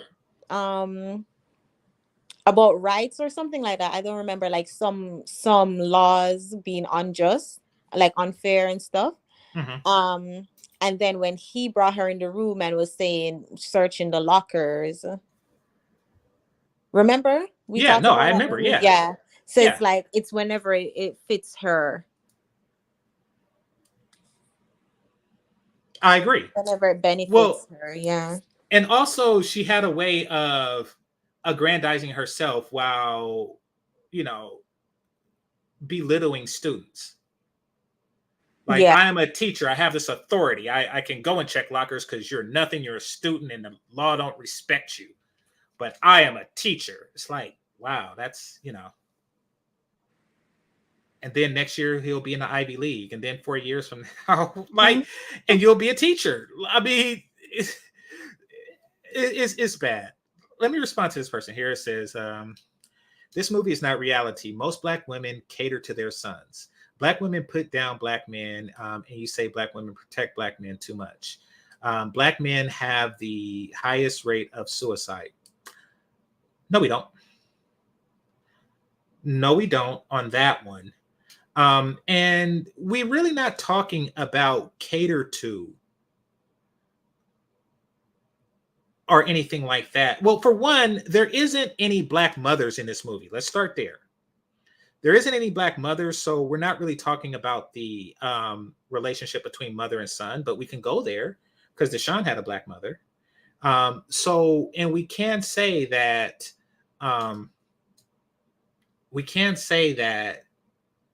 even if they do cater to their sons, they don't prepare them for success. And that's what the topic of discussion is. Deshaun wasn't really being groomed or prepared for success. And the success that he did have through track really wasn't something that his mother contributed to. So if we want to talk about the Black mother and son dynamic, we can do that. All right. Well, I'm not going to try to prove a negative at this juncture, so we'll take your word for it. All right. So yeah, she looks at the box as like as a bonding thing. So yeah, and Yeah, and I feel like that's what we had said earlier, like suffer with us, like we all have to be the same, going back to the attending a predominantly white school versus HBCU. No, even if the HBCU is, no disrespect, but I mean, not top notch. I don't know how to say it nice. I'm trying to be politically correct. um you should still attend that school because you're black, attending the school solely because you are black. That's the box. I will say this, and this is because I'm from California. I wish I did go to an HBCU. But keep in mind, you're from Florida and I'm from California again. And the reason why I say that is because I never visited a campus. So I didn't see like anything to deter me from it. But I do think that I probably would have. I mean, I'm talking about like in high school. Like in high school, you're in Florida and you went to Florida, you went to HBCU in Florida and you went to, another school in Florida. So you got that because you went to the schools close to you. When you were considering universities, there aren't any HBCUs in California, so I didn't have that opportunity. In fact, I scantily knew that they existed. But looking back, I kind of wish that I did, but that's assuming that everything else is the same. Just the amount of friends I would have had and would have been greater, and the parties would have been grander and stuff like that, or blacker, I don't know. Maybe I would have enjoyed HBCU more. But I get your point. If it is an inferior conversation, or excuse me, institution, and you have the opportunity to go to Harvard or Howard, and your parents are like Howard, then you have to. They would have to. A good parent would break it down, like what's in the best interest of the kids versus what's in the best interest of the community. You see what I And you mean? see, that's a solid point there, because the what's in the best interest of the kid, or what's in the best interest of you, versus what's in the best interest of the community, and a lot of us are expected to sacrifice for what's in the best interest of the community. No, that would have been okay, perfectly fine, if the community was also concerned with our best interest. Exactly. Exactly. That is, you hit the nail on the head. The community is not concerned with our best interests. And this is so funny. And it was on this very show. And you were here, but you were in the chat room. I'll never forget when because she's suffering from the same thing that the teacher is suffering from. When Courtney Michelle called me an incel, right? And the cold part was she didn't catch the irony. Was just like it was glaring. And I tried to bring it to her because the whole conversation at the time was you should have sympathy for these Black women who may not be the best mate, but they are your sisters, and they are suffering from, they are a victim of circumstances. And I'm thinking, like, wouldn't a male incel be in that same category? But yet you poke fun? She didn't really get that. And I'm like, why would a male incel support a community that keeps him an incel? And you can have sympathy for, let's say An a overweight female. woman? Yeah. Yeah, who is a incel. Isn't there a word for it? A female who's an incel? Yeah, Femcel? femcel. Well, I mean, it would be Yeah. the equivalent to this woman here, Ma. Yeah. So Like, we can have sympathy for her, but we can't grasp the perspective of having sympathy for the incel. Like, it's one-sided, as you said earlier. It's one-sided. It's only when it benefits them. exactly. Exactly. You're put into this box, and they want you in the box because they move freely in and out the box. She's a teacher, so she sees herself as, you know, living in both worlds, which is what they want, which is, which is why they code switch, which is why they encourage you to be drug dealers and not really function in society, while they function in society. And they do this to Black women too. Like, what do you think twerking is? Like, it's okay. So basically, they encourage Black people to behave in a way that's repulsive to the rest of the world. They encourage it. And whenever the rest of the world reacts to a group of people who's being deliberately provocative and repulsive, then they say, you see, this is how the world puts you in the box. It's like, no, we were set to be put in this box. They don't like you twerking. You constantly are twerking. They think it's stupid. They think it's talentless. They think it's just generally dumb. But they're going to twerk so much that when the larger society looks at Chantel, they say, here comes one of those twerking girls. And then when they react to you like you just got finished twerking, then they're going to say, oh, you see, they put you in a box. That's what they're doing. They're encouraging the behavior. She's encouraging Deshaun to behave this way. Yeah. So the stereotype exists. And then when someone, treats somebody according to their stereotype, which is natural, they're going to do that. When they treat them according to that stereotype, then the reaction is, I'm the exceptional Negro. I can talk to these twerkers and stuff because I'm a teacher. Yeah, it's really, really sad. So yeah, but and last thing when she about the box portion. So in closing about the box, she says something to the effect of, after all, who did you use to do your errand while you were busy establishing alibis, right? Meaning that, and she was referencing the spray paint on her house.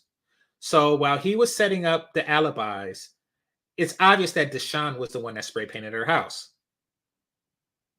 Mm-hmm. And then because Deshaun wasn't in that clip, right? He wasn't in that clip. That combined with, the text message where he's like, Deshaun agrees. So Deshaun, this is everybody that's in on it. Deshaun, he's doing his part. He knows what his job is. Stephanie knows what her job is. She goes with the teary eyes and the victim and, to set her up to look foolish, and he's the firecracker guy, and the mastermind behind it because he's wickedly smart. So they all have their jobs, and it's obvious that Deshaun's job was the spray painter. So she's like, who did you have do your dirty work while you were off with your alibis? And I was like, this chick is nuts. She is crazier than Ma, and Ma was pretty crazy. This chick was nuts because, and it really puts how she feels about this box into perspective, because she feels like it's a box of niggas to use. And use as you please. Use as stepfathers for later in life. Use as thugs to do your dirty work. And use as simp providers.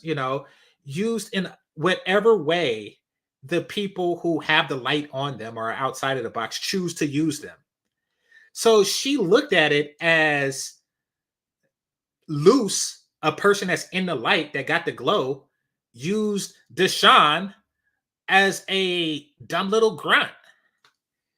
But it's like, no, Deshaun hated you too.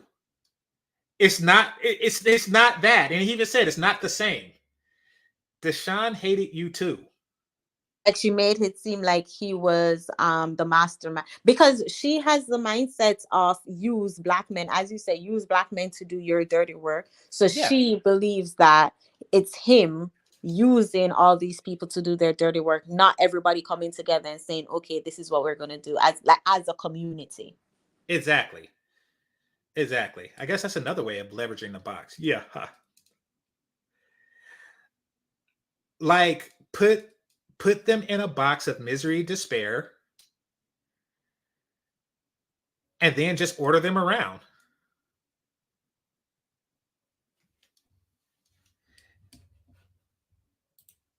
Yeah, he said it best. Like Deshaun has no agency, but Deshaun, he's this is done for him. He understands that it's in his best interest. He got his revenge. He got her fired. Like he wanted to do this. He wasn't a person with no skin in the game. So that's all. But she's definitely of the mindset of using people. And she tried to hit him with, "You're just like me because you used Deshaun." It's like, no, I did Yeah. this for Deshaun and with Deshaun. I didn't do anything to Deshaun like you did. And then the last scene that I'm going to talk about is him doing Stephanie Kim. And the reason why I put this clip up is because we were talking about, was he this SA person? Did he SA her, et cetera, et cetera, et cetera? And no. It's obvious that she has a different outlook. She looks at it like, I got a little drunk. I got a little freakier than I would have gotten if I wasn't drunk. And, Luce saved me from my own inhibitions. Okay, I definitely have to go rewatch this because this is not what I interpreted from this. Well, okay, so what? I mean, because she obviously don't think he's an SA. She thinks he's a BBC. So, like, what? You know what threw me off? Okay, so the scene when he was telling his mom that he knows how to fake be surprised. Yeah, I should have clipped that in there. And he did the laugh. That was a little scary. That reminded me of Get Out. I was like, is he a sociopath? So that's why I thought like this whole time he was manipulating people, and even with her saying he was the best boyfriend ever. So like he really did the essay, but then manipulated her into thinking that he saved her when he really was the one who planned it. Okay, so by any means he got her to consent, she consented. By any like non-physical, coercive means, he consented. She consented, Yeah, I'm gonna definitely rewatch and she gave the mom eye contact. And with the teary eye and stuff, yeah. That part was like, okay. But I mean, you got to see it from his point of view. He, like I said, I can't stress this enough. He's wickedly smart. Look at it from his point of view, because the mom, and trust me, I'm not going to go too deep into this because I want to save it for what's that called? I want y'all to watch the movie to get a better understanding of the parents' reaction to Luce. But the mom, she brought up after sex with her husband for whatever reason. Remember when Luce was 7 years old and we gave him a fish and he threw it across the room to see if it could fly? And I'm thinking, like, he's 7. You're supposed to be telling him, no, Luce, it can't fly. Yeah, but I mean, that's just something a 7-year-old would do. If my kid did that, I wouldn't. It's like that put like a thought in her head, like maybe he's psychotic. It's like, or maybe he's 7. Like, how many toys I broke? She really made a big deal about that. Where she shouldn't have, and where she wouldn't have if he wasn't raised for the first 7 years of his life in a war-torn country.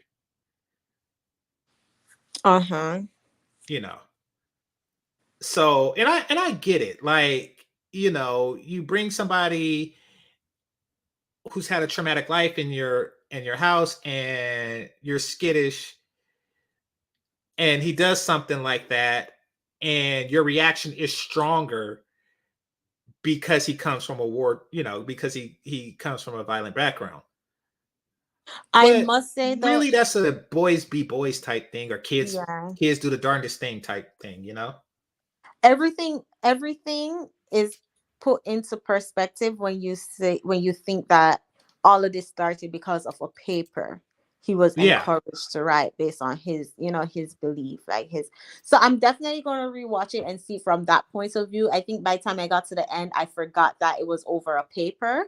That was something that's supposed to be simple, and I forgot that she did search his locker without grounds, like reasonable grounds. hmm So so and yeah, she said that it's reasonable grounds because I feel that it yeah, is, you yeah, know, yeah. And then which also from the perspective that him, Deshaun, and Stephanie, because Stephanie was also being harassed by the teacher. right, So that's why they all came up with this plan to get her back. yeah, he came up So with the this, plan, but they all executed it perfectly. yeah, yeah. So this teacher is not an Like, innocent lady that was just doing her job. She really did overstep. yeah, exactly. And Stephanie did seem to be a lot more upset with the teacher than not just Luce, but the boys that that whose lap she was on. Mm-hmm, mm-hmm. Yeah, that's true because didn't she did have a conversation with them in the beginning, didn't she? Like when they walked up to. No, no. One of the dudes, the black dude, he said, "Hey, Stephanie Kim," and she kind of like rolled her eyes at him, but gave a flirtatious look at Luce. Oh, okay, okay. Yeah, I mean, listen, how can I say this? Parties get wild, and you have a situation like that. It's no penetration, you know. Um, it's hard to say. Okay, it is a thin line. It's a very thin line, you know. Between essay and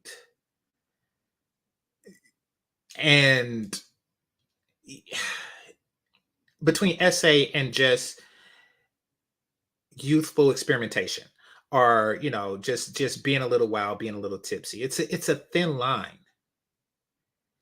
And like you're dancing with somebody on the dance floor and his hand goes a little too low, you know it's it's a thin line. I can't even touch that. I don't even want to touch that, to be honest with you. But fortunately, she used her judgment, and that's what she determined the situation to be. But um, but the teacher, Miss Wilson, she really wanted to influence that girl's decision. Ah, crap. Does he come to your thing? Yeah, all the time. At this point, I just ignore it. But he never comes on the panel, huh? No, I mean, he just said. I mean, at this point, I just assume, in giving him the benefit of the doubt, I just assume he's not all the way there. Well, I mean, but I think that that's what happens, like, because he's older, and I think that that's what happens from a prolonged experience in a box. I Yeah. think that he's suffering from, claustrophobia from being in a box for so damn long. I was doing a stream and I was talking about the lady who was on food stamps but calling herself the prize. And Mhm. he completely was in the comments saying, "Oh, so because you're on food stamps," just doing some extreme stuff. And that's when I realized, okay, he's literally just here to misunderstand and to just, I don't even pay attention. Yeah. Okay, last one, because I know you have a bit of time, but this is it. I just want to say this.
Okay, explain that.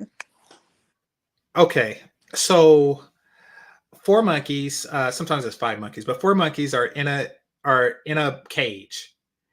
One of them tries to climb to the top and get the banana, but they're sprayed by water. And then another one tries and they're sprayed again. So they obviously made the correlation between attempting to get that banana and being sprayed with water.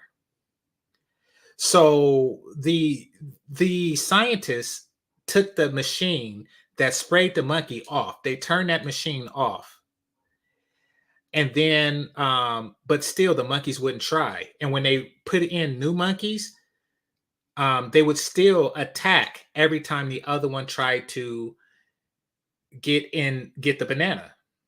So basically keeping them down from. Exactly. Mm-hmm. Exactly. So my point is that let's just say that the spray mechanism represents white supremacy. And there was a time to where, you couldn't cross you were in a box. You couldn't cross certain boundaries and do certain things, or else there would be repercussions. And we created a culture around that. We created a community that we call it the Black community around that. But now the device is off and everybody is free to go for that banana. They still pull them down. Because that's a raincoat that they had put on the monkeys, right? Exactly. Mm. Exactly. Well, that's their way of just noting that this is a different generation. Yeah. So And they're saying so let's just say you have a generation that comes from actual racism where people were putting blacks in a box. And then the following generation, the new monkeys, they were never put in a box. But when they try to behave as if they were put in a box, the previous generation will stop them. And they continue this pattern indefinitely. You see what I mean? So no one is going for the opportunities anymore based on previous generations' trauma. Exactly. And if they attempt to go for those opportunities, Those people. Yeah, they try to stop them. And that's why we had the conversation on your last show where they was like, oh, the people in Harvard are terrible. They're just so terrible. And you don't want to be with those Harvard people. That's them pulling you away from the opportunities that exist outside the box. It's so I'm saying that syndrome is something that I see as prevalent in a community. And they hate it when you. And first of all, hold on, Angela C. Hey sis, thanks for being in here. It's tired. My voice get like this when I'm. Yeah, I know. It's time for you to go. I'm thank you for staying with me this long. No problem. But oh, I forgot what I was gonna. Oh, they get so pissed off when you want to go for the opportunity. Yeah. And they get more pissed off when you actually have the opportunity. Yeah. Or when you have taken the opportunity, because go for it. Or if you're not dwelling on the fact that you've been oppressed. If you want to move forward from the oppression, not to bury it and not and to deny that it existed. Yes, it existed, but how long are we going to sit and talk about it before we realize that it's no longer an issue? It's no longer preventing us from being successful. Exactly. But that issue, just like that spray device, just like that water, kept those monkeys together. They want it, They want it. But yeah, it has been a great show, and thank everybody for coming. Any last thoughts on the movie? I know that your perception has changed significantly. Oh, I'm gonna rewatch it. I'm gonna try to rewatch it tomorrow because I need it fresh in my mind to see what you guys mentioned. But you see, this is why I said it's a good movie. Another movie that I watched last night that I think would be cool for us to review. What's it called? It's on Netflix. It's new. Something the world end time, prepare for the end time, or something like that, on Netflix. Okay. You know what I'm talking about? Somebody in the chat knows. Shout out to Kendra. Thanks for being in. Oh wait, That was another movie that caused you to Julia think. Roberts. Yeah. I've seen it. Oh, somebody say he's seen it 7 times.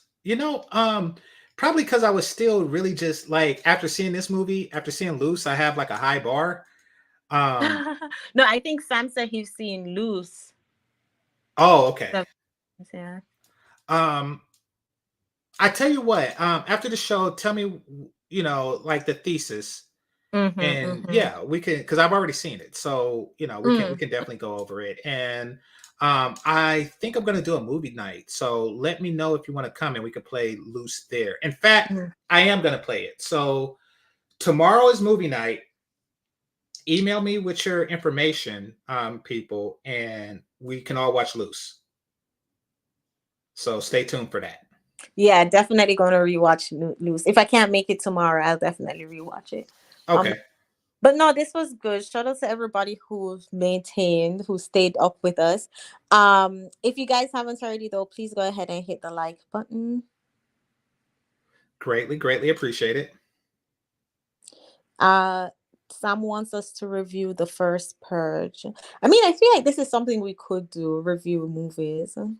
Well, yeah, I reviewed movies before, but I mean, they don't have, especially ones like this. I mean, I appreciate everybody that did show, but I was telling Chantel earlier or on the email that I don't expect a high turnout because this is a movie that not many people seen, and there's spoilers.